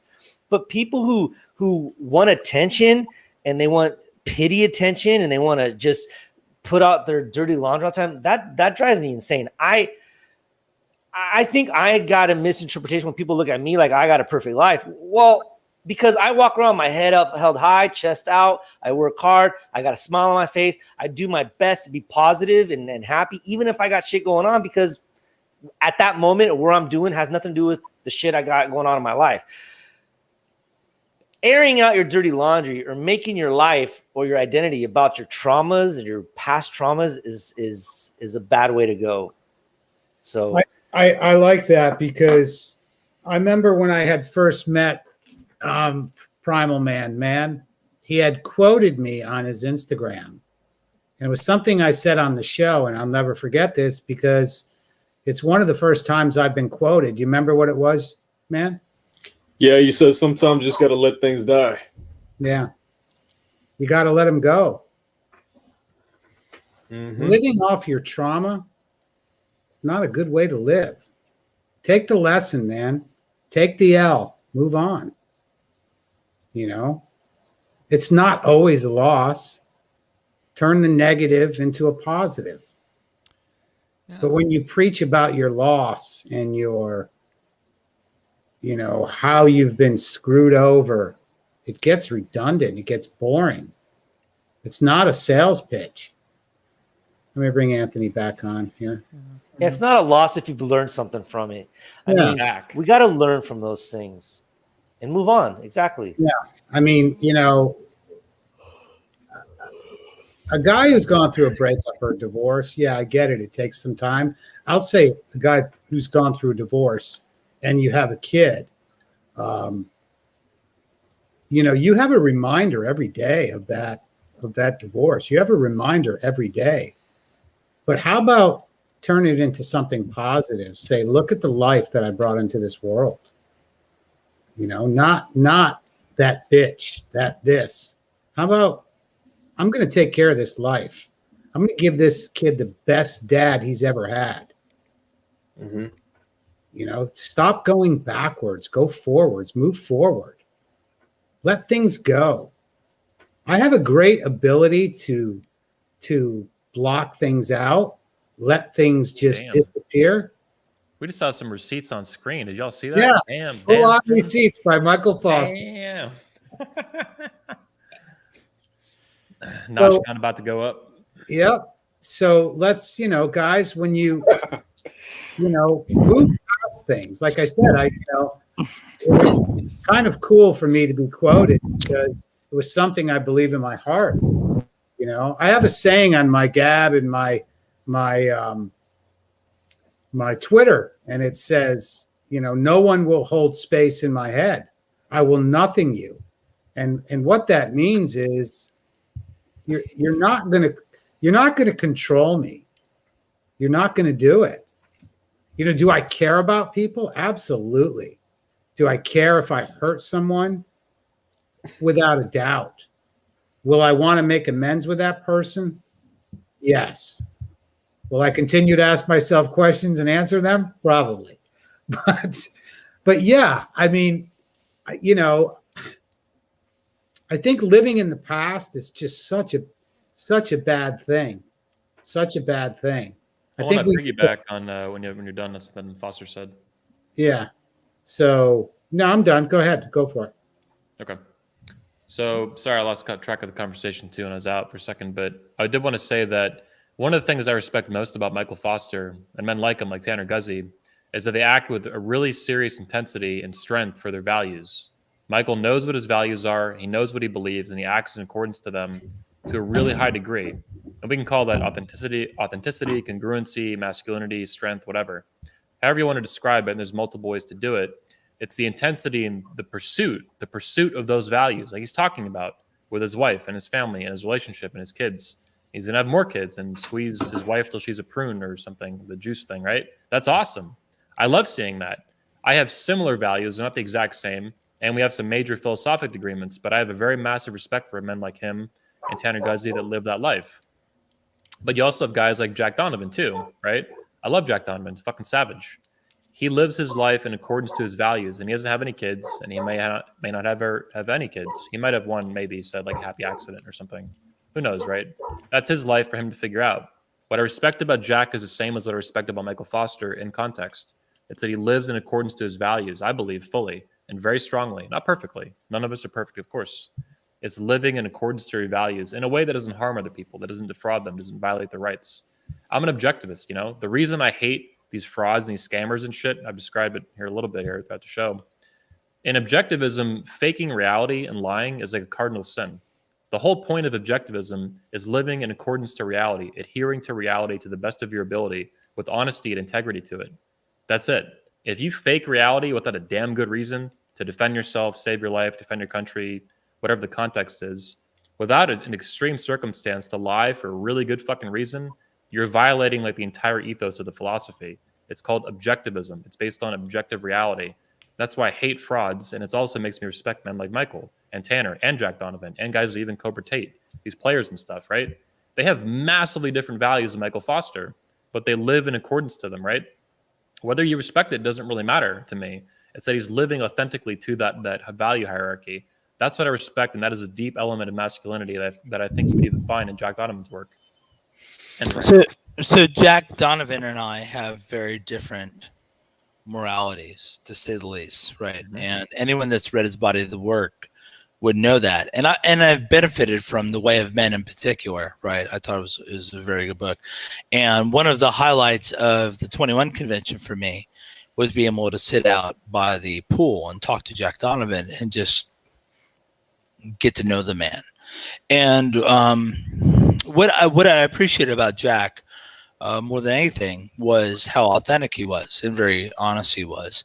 And one thing I was talking to him about Bronze Age Mindset, right, which is a book written by a Bronze Age pervert. I read the book.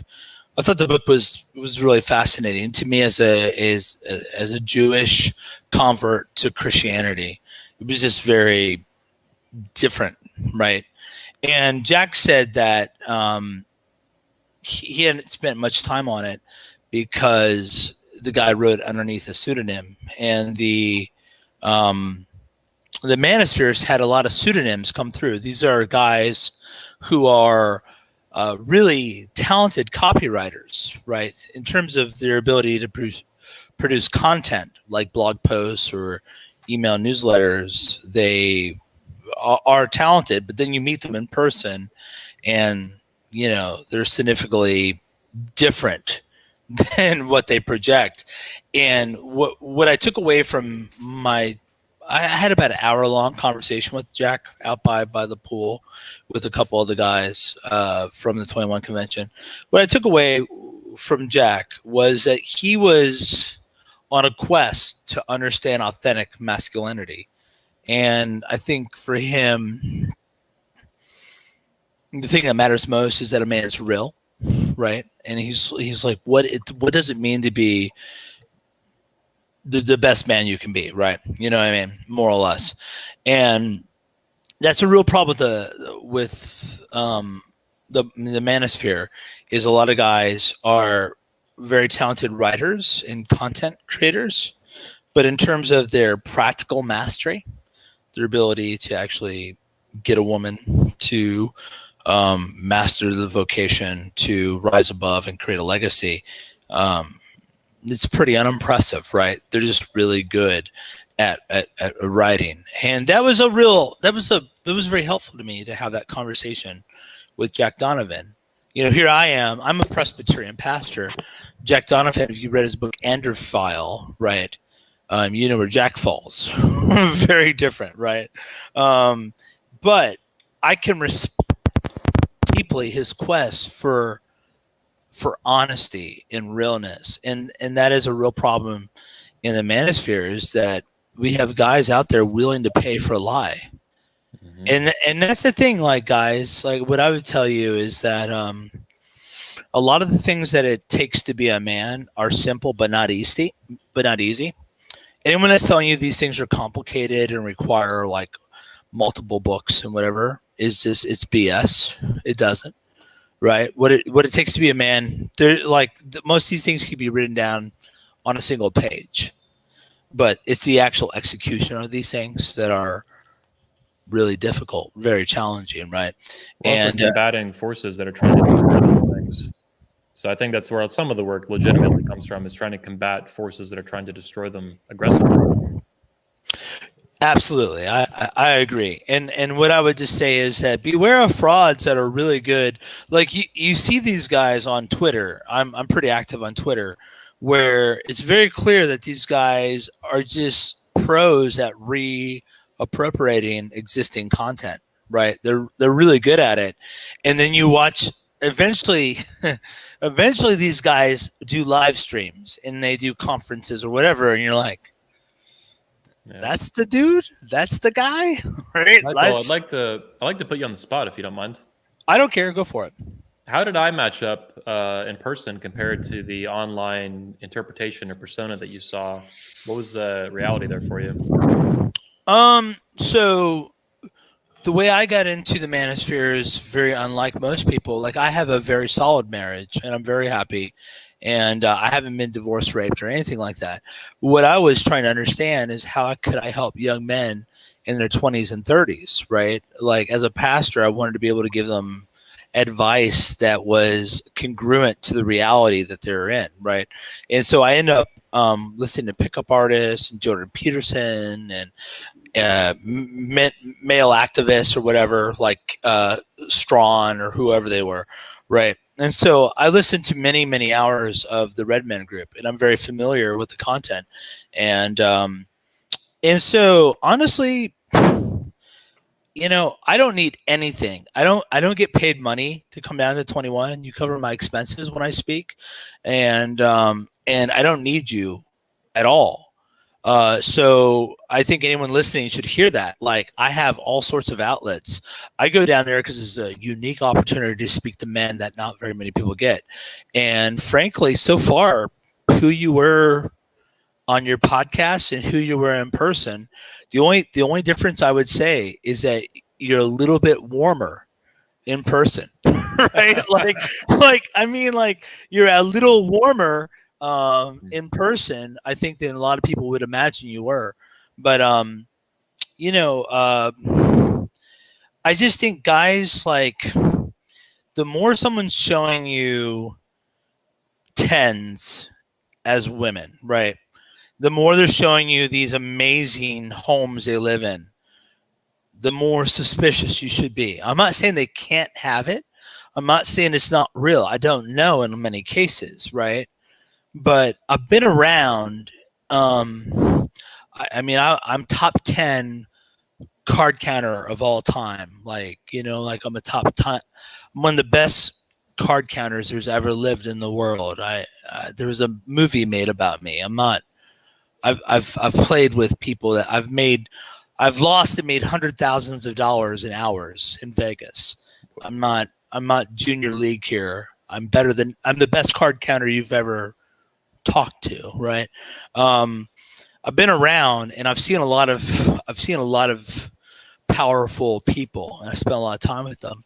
And powerful people. I remember when I was gonna be I got recruited to this card counting team, which is a very unique experience. Matter of fact, That is so cool, card counting. My mind is blown away every time I hear that. where's that? I just think I'm Rain Man, you know? I'm not busy preaching the word of Hang God. on, in the card counter. Hang on, in terms of receipts here, so here I'll show you real quick. This is we just moved into a new farm building. Let me show you this right here, right there. Let me open this bad boy up. These are every casino I've ever played. I took a $1 chip from. So here's where is this one? This is the Majestic Star in Indiana. This is Fitzgerald. That's down in Tunica. Yeah, that's cool. That's cool shit. I'm not. I'm the best person you know. I was interviewed on This American Life. I'm in the Holy Rollers movie. I was asked to be on a TV show that I'm not posing here. I've been around very, very super wealthy people, and I've been around. I've had women offer themselves to me while I was married, and I turned them down because I love my wife. But what I'll tell you is when I first started becoming a card counter, I thought rich people would dress like rich people. So I would dress up in like these suits, right? And I would totally get caught.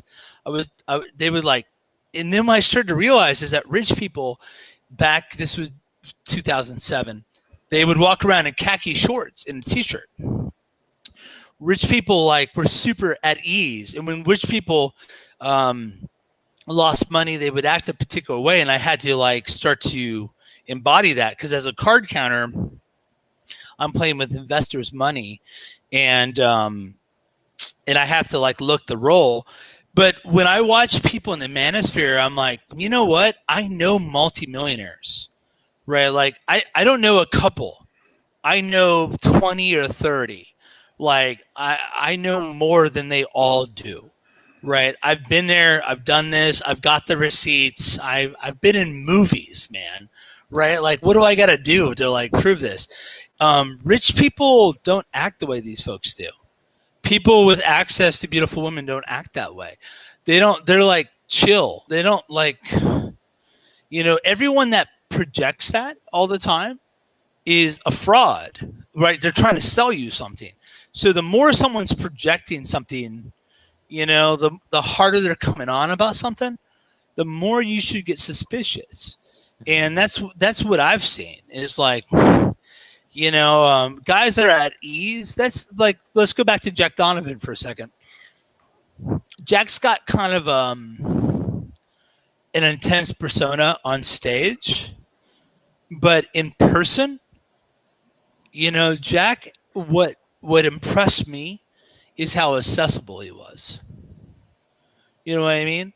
And I think Jack's not selling himself, and that went a long way with me. People that aren't trying to sell themselves, because I've been around a little bit, and so anyone that you see with these flashy trailers and these over the top claims, I'm telling you as someone who is high level, and I don't need anything. I don't want anything from you, right? I've made more money. I've sat with celebrities. I've sat with Will Ferrell. I've sat with Charles Barkley. I've been there, man. I've seen all this stuff. I don't care. I don't need anything you have. I can just tell you that people that project like that, those people aren't real.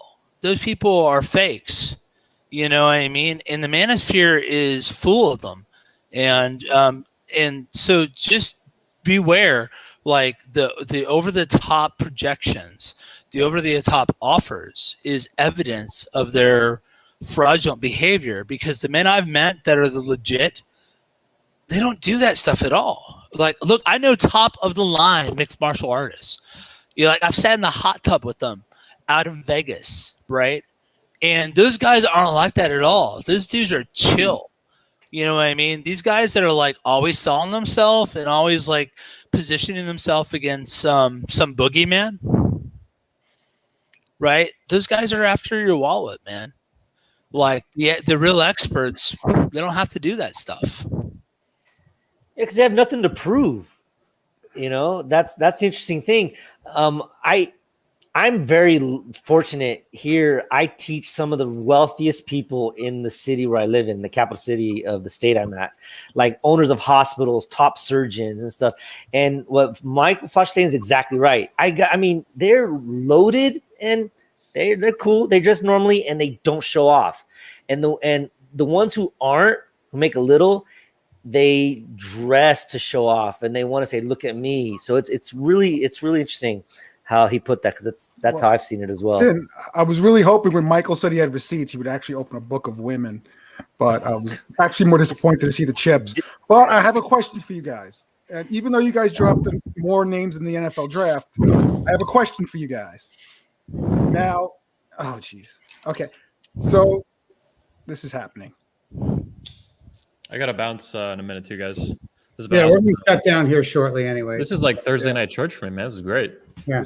Is it? Okay. So, oh, wow, is another one.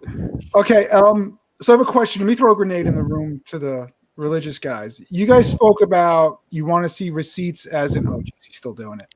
I'm gonna bounce, guys. Hey, Appreciate later, you. Anthony. Thank you. Yeah. I appreciate Thanks, it, man. Anthony. Talking to you guys. Peace Oh, out. jeez. Now he's got every card out. Okay. So That's not even every card, man. There's hundreds of them. Go on. I'm sure you would like to show it, but okay. So let me ask. You guys mentioned Finn and Michael about actually both Mikes, I think, about receipts and family. What do you say to the guys that don't want family? How do you look at them? Like me, I'll give me as an example. I don't lie to women. I respect women. I don't pump and dump. I think I can use that term, right, Tony? Pump and dump. That's acceptable. Yeah. Can I ask you a question before you continue? Once you married with a kid? Yes, but I'm talking about now, moving forward. So Yeah, I was married with 2 kids, two wonderful kids. You've already been there. Go ahead. Okay, so I want to live a life where I just have these very short-term relationships, not pump and dump, but like, meet someone for maybe a week, maybe 2 months, and that's how I just want to go about life. What is your views on that? I mean, my first question is, why do you care? Well, I hear you talking about happiness, and I actually personally don't care. Wait, Marty. I'm not going to make this a Christian debate tonight. That's not what the show is about. I do not care, and I'm going to tell you right now, I am not going to have you debate about Christian values. I'm not debating Christian values. I see where you're going with this. No. My question is more like Go ahead. Manosphere there's different branches. And there's the guys that are almost MGTOW, sort of like me-ish. And then there's the spiritual. The spiritual have their path decided. But how do you feel about MGTOW? What do you say to guys that just are fatigued? There's a lot of fatigue out there, right, Mike Finn? And Yeah. Let me comment on that, Marty. I think that's a fair question. I'm not offended by that at all. To men who have gotten married, had some kids, and gone through family court and divorce court, like, how do I not? And they're exhausted, right? They don't want to get burned again. Like, I don't have any trouble with saying I identify with that. I think if I had gone through that experience, I would feel somewhere in the same realm, right? And I get that, and so it may be that then. I think as men, what we do, so manhood is not just taught, it's caught, right? It's a baton that's handed from one generation to the next. Normally, that is along biological lines, familial lines, but it's not always along those lines, right? And so a guy like you, Marty, who may have experienced some things that aren't positive. You're like, look, I'm not going on that carousel again. You know, I'm not doing that again. I would say you still have a responsibility. Like you have to ask, what are you? Are you a narcissist or are you a father? Right? Do you live for yourself, or as a man, do you see other men and do you pass on wisdom and help them dodge the minefields of this world and try to lead them in a better way? And that would be my word to men like you, Marty, is like pass on your wisdom. Right. Like I remember when I first became a Christian. So I grew up in a non-Christian family. I converted when I was 17 years old. There was this guy, Jim Monig, big fat man, really fat. Right. And so Jim didn't have it all figured out. But he took me aside, and back then I was a boxer. I was in mixed martial arts. I was a wrestler. And he took me alongside and taught me everything he knew, which wasn't a lot. But man, to 17-year-old me, the wisdom he had to offer was gold, right? And it made a difference in my life. So what I would say to a man like you, Marty, I would say, like, look, I'm not asking you to throw yourself back into a system that you've just escaped. I'm not asking you to do that.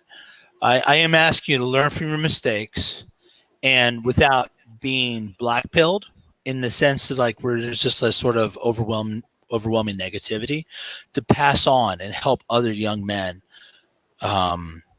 dodge the mines that maybe you stepped on, right? For whatever reason. Like we all have stepped on mines, right? It's not like some of us just don't know, right? Like, and some of us get lucky and we look back and like, oh man, I really got lucky. And that is my story. Like, I look at my wife, her temperament when we met. I mean, there are so many things outside of my control that has contributed to the power and health of our marriage. Some of it is we did good things, but a lot of it were things like it was the right time, right place. I don't want to like claim it as like I got this all figured out, because that's just not true. That's not true. And I know in the way that things fell well for me, maybe they felt negative for other people, right? And there were things outside of their control. And I'm not in the business of like rubbing men their mistakes in their face or things that were outside of their control. Like I don't think that's helpful. That's a great answer. You gave an exactly perfect answer. Well, you worded it so well, because you actually gave a great message for people not looking for marriage. The way you phrased it, I wish I could just write it down and tape it and put a clip. Thank you for that. That is actually what I was actually looking to hear. Well, I appreciate that. And what I would say to any man out there listening to this that has been burned, look, none of us have time machines, right? And we can't go back in time. What I would tell you is you can help people. You can help people moving forward. And if we do that, we can destroy the world the feminists have made. Feminism is a self-destructive system, and men have not been holding men up.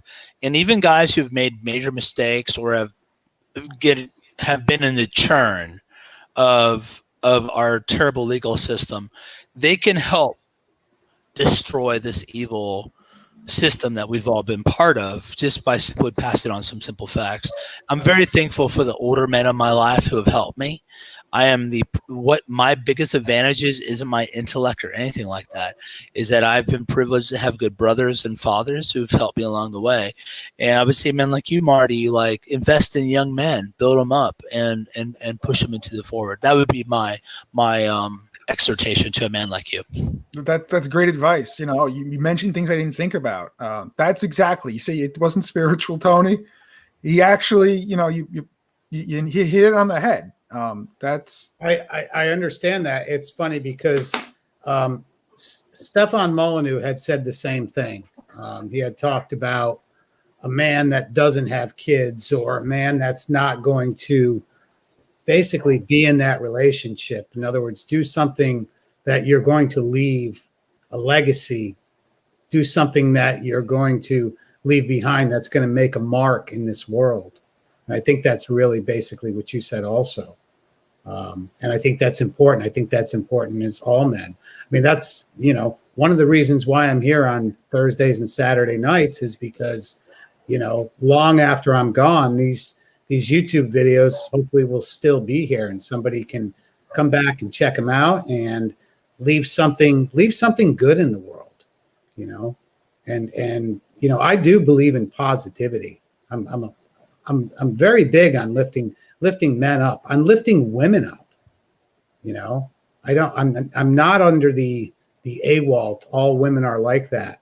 I think there are certain things that, yes, there are certain traits that women have that are part of being a woman, but there's also the traits that being a man is what makes the two combine very well. I think the feminine and the masculine belong together.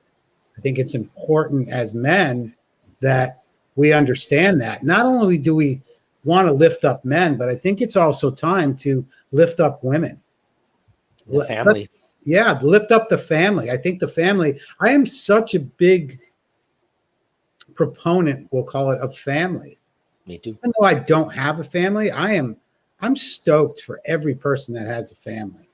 Every person, you know, every man that has a great household, every woman that's a great mother, and you know, even if she's a successful woman, I'm okay with that. I'm okay with people creating and building. I think that, you know, the family structure has just been destroyed, and that's the part that bothers me. You know, when I see men, you know, having kids and creating something, you know, you're creating life. I mean, you know, a couple of weeks ago, it's probably been 3 weeks since I've asked, you know, guys, hey, you can reach out to me. And I've had guys reach out to me on Twitter and on Instagram. And I want to recognize these guys right now. I'm not going to mention any names. I had one guy, I don't know if I mentioned him in the last stream, but you know, he had got a woman pregnant. I'm not going to say any really specifics on it, but I appreciated this guy reaching out to me he didn't reach out to me for advice. But what I did do was hold him accountable. But I also made him realize that you made a life. You created a life. Be proud of that. Own it. This is your offspring. This is your child. Doesn't matter where it came from at this point, but you know, it's coming soon. So regardless of your issue, whether or not you want to be with her, be a father. Be a father to this child. Now, there's a chance that he might not have that option, but one day he will have that option, I think. So you hit on that perfectly, Tony. It's not just 17%, which is the number. It's your time. Mm-hmm. When you get a woman pregnant, you're not just giving your money. You owe the time to the child. It's for the child. Yeah. I mean, to me, that's what a greater gift. What better gift can you have than to bring another life into this world? You know, I know there's a lot of the MGTOW channels. Oh, you know, now you've got 21 years of child payments and whatever. I get it. But you are the one who didn't use a condom, who made sure that in that moment of drunkenness, you didn't hold yourself accountable. You didn't do what you needed to do, maybe for your 10 seconds of enjoyment. You know, you didn't do what you needed to do to protect yourself. So now it's time to own your shit. So you bring this life into this world, do what you can to give that life the best life and be the best father. That's well said. You know, many men just think 21 years and it's actually the rest of your life. And you shouldn't look at it as a chore. You should look at it as a great thing. And many men do not see that. And that's what's sad. Amen. I think in the Manosphere, what we have to be aware of is peddlers of despair. So when you're down and you've gone through something very negative, there's a lot of money in confirming your emotional state, right? And keeping you down and just telling you, justifying your emotions, right? And I think we've all made mistakes or have gone through intense times. I know I've gone through some pretty intense times, and guys that don't say like, yeah, what happened to you is real. I'm with you, but here's how you pivot from that and move forward. Guys that don't, that's what you're looking for. If they don't show you how you can move forward and build, who cares? And right now, as a pastor, so I'm a conservative, politically speaking. I think Biden being our president is not a good thing. And so I have a lot of people who are telling me how terrible Biden is. And I'm like, so what? What are you going to do about it? Like, I'm with you. I don't. I'm with you. I agree. But so what? What are you going to do? And that's the thing. I think we have to boil things down to a lot of times. Like, okay, you made your point. Now what? What are you going to do about it? What action proceeds from this knowledge?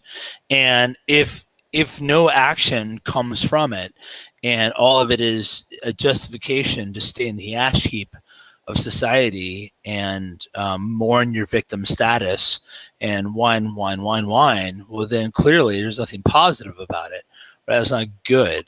And so anytime I see a Manosphere expert or a course that more or less is justifying victim ideology underneath some other name, I note those people. What I'm looking for is men that don't deny trauma or bad experiences or the reality of a feministic society or a corrupt family court. I want people that acknowledge that. But what I'm most interested in is what now? Like, what are men to do? What are you to do with all your energy? What are your actions? And if someone's not like casting a vision of positive action moving forward, then so what? I don't need someone to tell me the world sucks, right? I know the world sucks, right? Tell me, like, what now? What do I do in a sucky world? And if they're not telling you what to do in a sucky world, they're just there to profit from your misery and your suffering, right? And that's so much of what we see out there. I love it. I love it. Well, guys, we're going to wrap it up because this guy's got to get to work early. But, the topic of the show tonight was saving men's lives. And I think that's so important. I really do. And I'm ashamed. I'm shocked at the men in this community and other communities that take advantage of this injured guy. I don't want to hear anymore, I'm saving men's lives. How about just do it? You don't need to say it on every podcast. You don't need to post your screenshots on Instagram or on Twitter. I think we've gotten to the point to where, we've gone down this whole rabbit hole earlier in the show that a lot of guys, again, when you hear saving your life, it can mean a whole lot of things. Okay. I think my biggest concern is the guys that actually are going to put a noose around their neck. The guy that is actually going to put a shotgun and use his toe to blow his brains out. These are the guys that I'm most concerned about.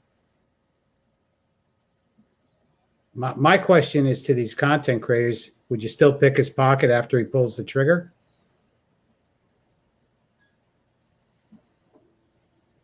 And I'm going to say most of you would.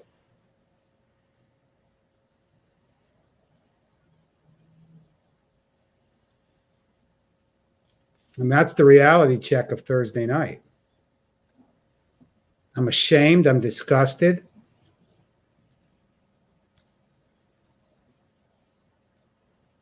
I want to be a part of a positive group that lifts men up, that lifts women up, that creates something in this world that's going to help everybody. Am I biased toward men because I'm a man? Of course. But do I want to see women succeed? Yeah, I want to see men and women succeed together. Do I think we have enemies as men? Absolutely. Absolutely. Absolutely. 100%. I think, certain groups want to see us neutered, but it's not going to happen. It's not going to happen on my watch. It's not going to happen on Gonzo's watch. It's not going to happen on Marty's watch. It's not going to happen on Michael Foster's watch. It's not going to happen on Mr. Finn's watch. It's not going to happen on Anthony Johnson's watch. It's not going to happen on Frank Pesci's watch. It's not going to happen on Primal Man's watch. It's not going to happen.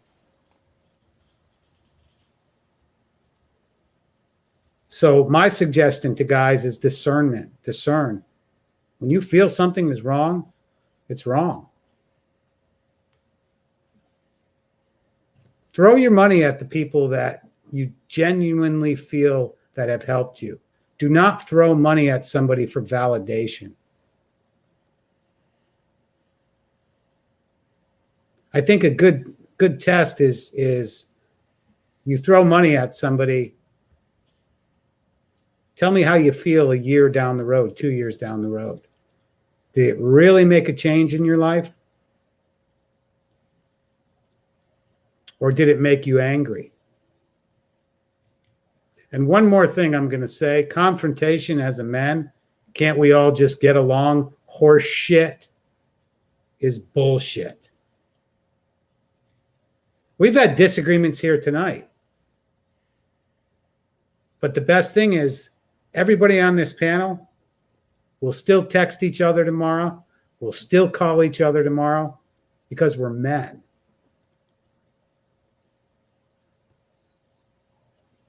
I'm not going to pitch somebody's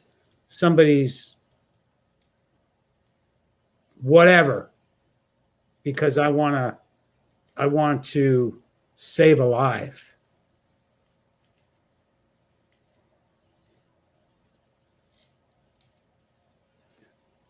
I think in the end, as men, it will come back to you.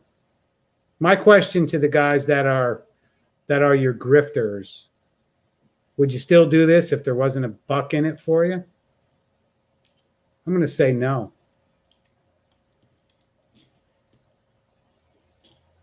There's genuine, there's authentic. You guys need to start peeling back the masks. And I think these masks have been peeled back lately, and I'm glad. It makes me happy. It's time. It's time for a change, guys. It's time to flush it. It's time to get rid of the garbage. Get rid of the fakes.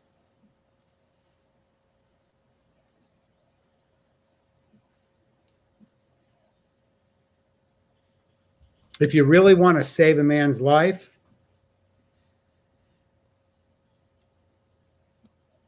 be authentic.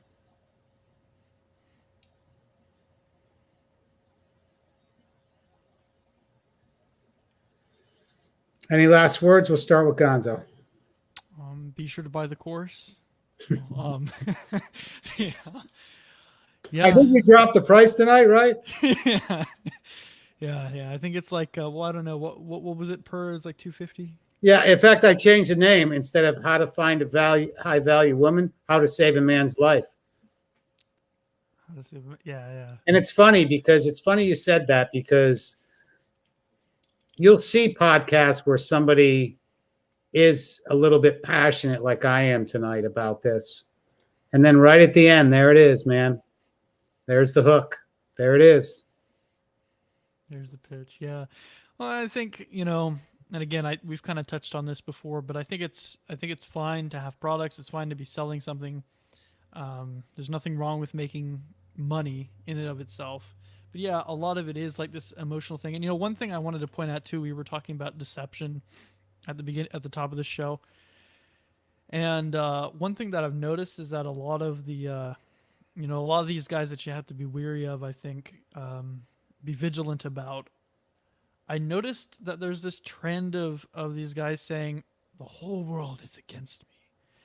Everybody's coming out to get me. Everybody is I am so persuasive and my message is so good that everybody's trying to shut me down all at once. And they're always saying it. It's not just like a one-time thing. It's not like, just this like, oh, this tough thing happened. It's like, no, it's like every day. Every day they're coming out and they're like, it's so terrible. This is so bad. It's just all these negatives. It's like, oh man, they're trying to shut me down. They're trying to shut me down.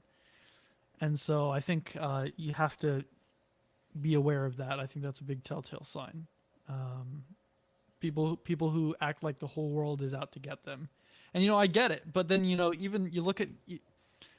I don't think I've heard a single guy here tonight on this panel who has ever said anything like that.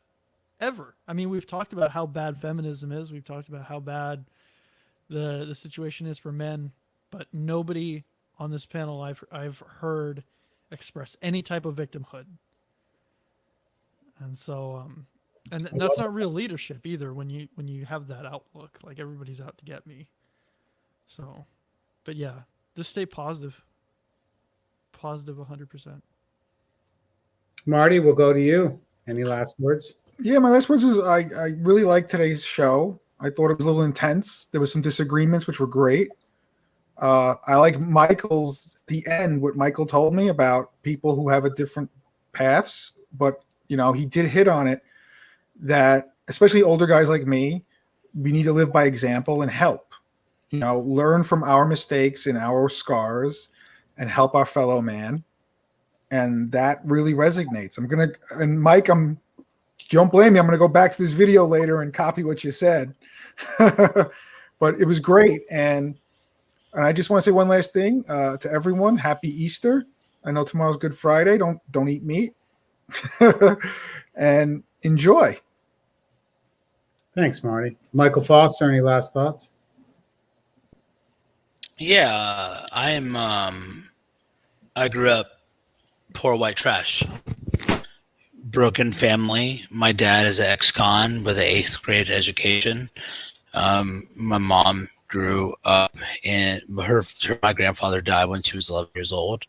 I'm the product of a broken America, and yet I'm in a happy marriage with a lot of children. I've made my way to the top of society, somehow.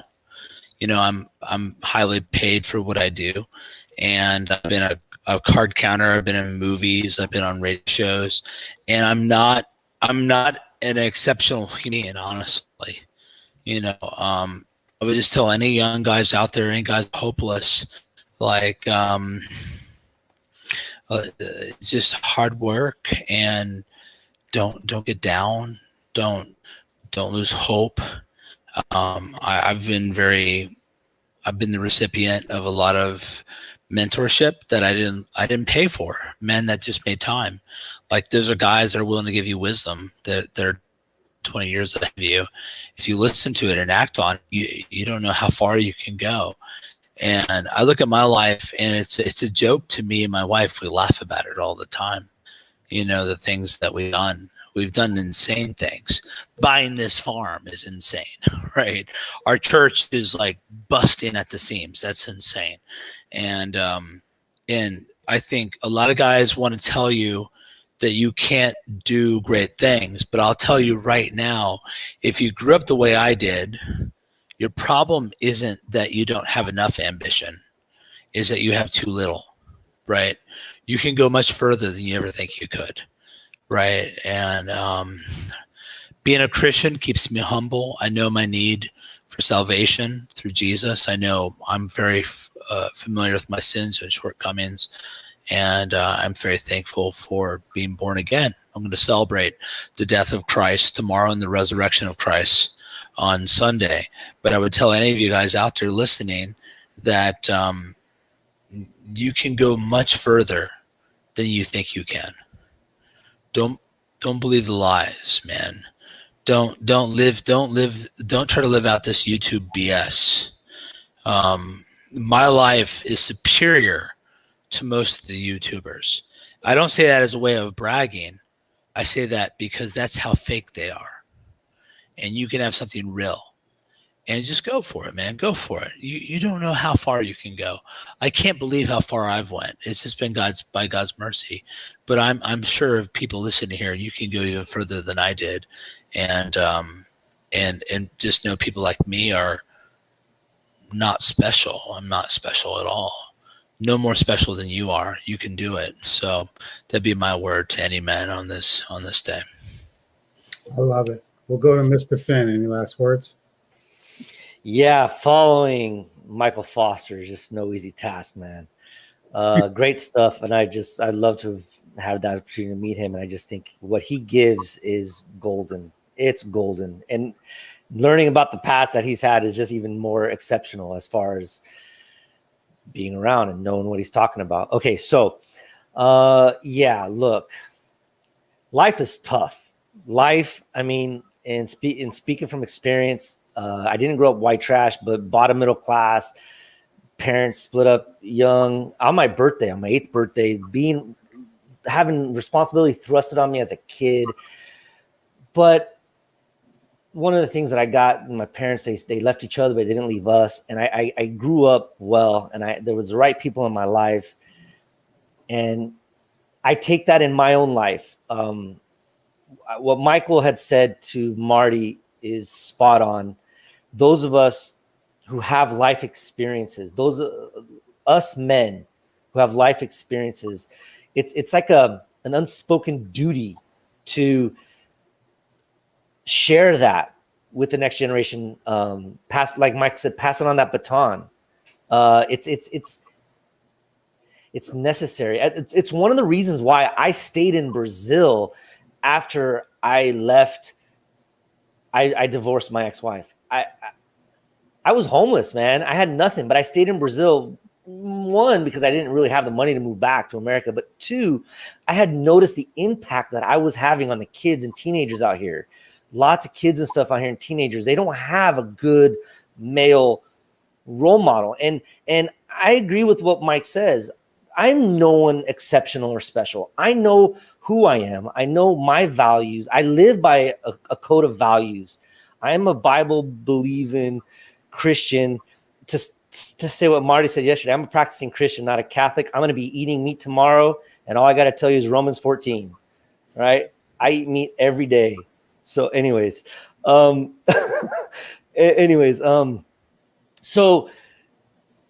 getting to the point, life is tough. This is why one of the reasons why we are bound to respect and honor our elders, not only because they've gone before us and they need us to take care of them now, but they made it. It's not an easy track to go on. So if anyone here is watching and needs help, reach out to any one of us here. Reach out to a male figure in your life, whether it be an uncle, if you don't have a father, an uncle, a teacher, a fireman. I mean, being a teacher here, that, like I said, that's one of the reasons why I stayed in Brazil, because I remember as a child growing up, if you had no one to go to, you could go to a teacher, you could go to a fireman, you could go to someone like that. And right. And I made it a point as a teacher. I remember starting almost every semester in the school, especially when I taught teenagers, I would let them know, look, guys, if you're going through things and if you need an ear to talk, to hear you, if you need someone to talk to you, reach out to me, because I think it's getting harder and harder for kids and teens and young men. Just the pressures of society, families, and here in Brazil, there's even more pressures. So anyways, to wrap this up, there are people who care. And a little bit of responsibility is on the person listening to this to be able to discern who is that person that cares. I think a lot of gold. There were lots of pearls of wisdom given here on how to be able to discern that. Find that person, and you may get hurt a little on the way. Just don't give up, because they exist. And we all need to remember that we do not live an island unto ourselves. We live in a society, in a community, whether it be on a farm or Michael Foster is, whether it be in Queens, right, Marty? That's where you are. Out in South America, where I am, Texas. I mean, it doesn't matter where you are. There's a community. There are people.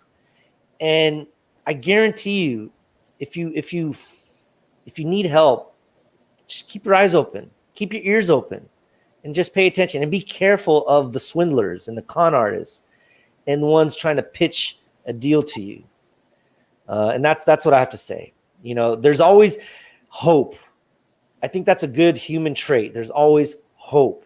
And you may not always win, but don't consider failure a loss if you learn from it.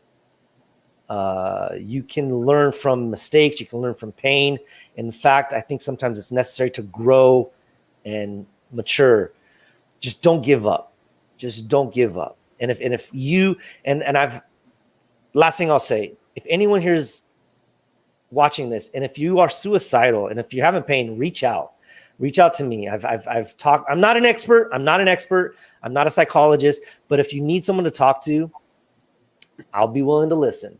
I've had that. I was shocked to have that experience a few times as a teacher with the teen, and it was a rattling experience. All I can tell you is, if you need someone to listen, just reach out. All right, because there's a new day brings new opportunities. Don't give up. It's always darkest before the dawn, and that's it. All right, so just keep your head up, fight hard. Life is tough. Fight hard. We all go through struggles, and just do it. I like it. Well, guys, we're going to wrap this up. Again, anybody watching, you can reach out to pretty much anybody on this panel.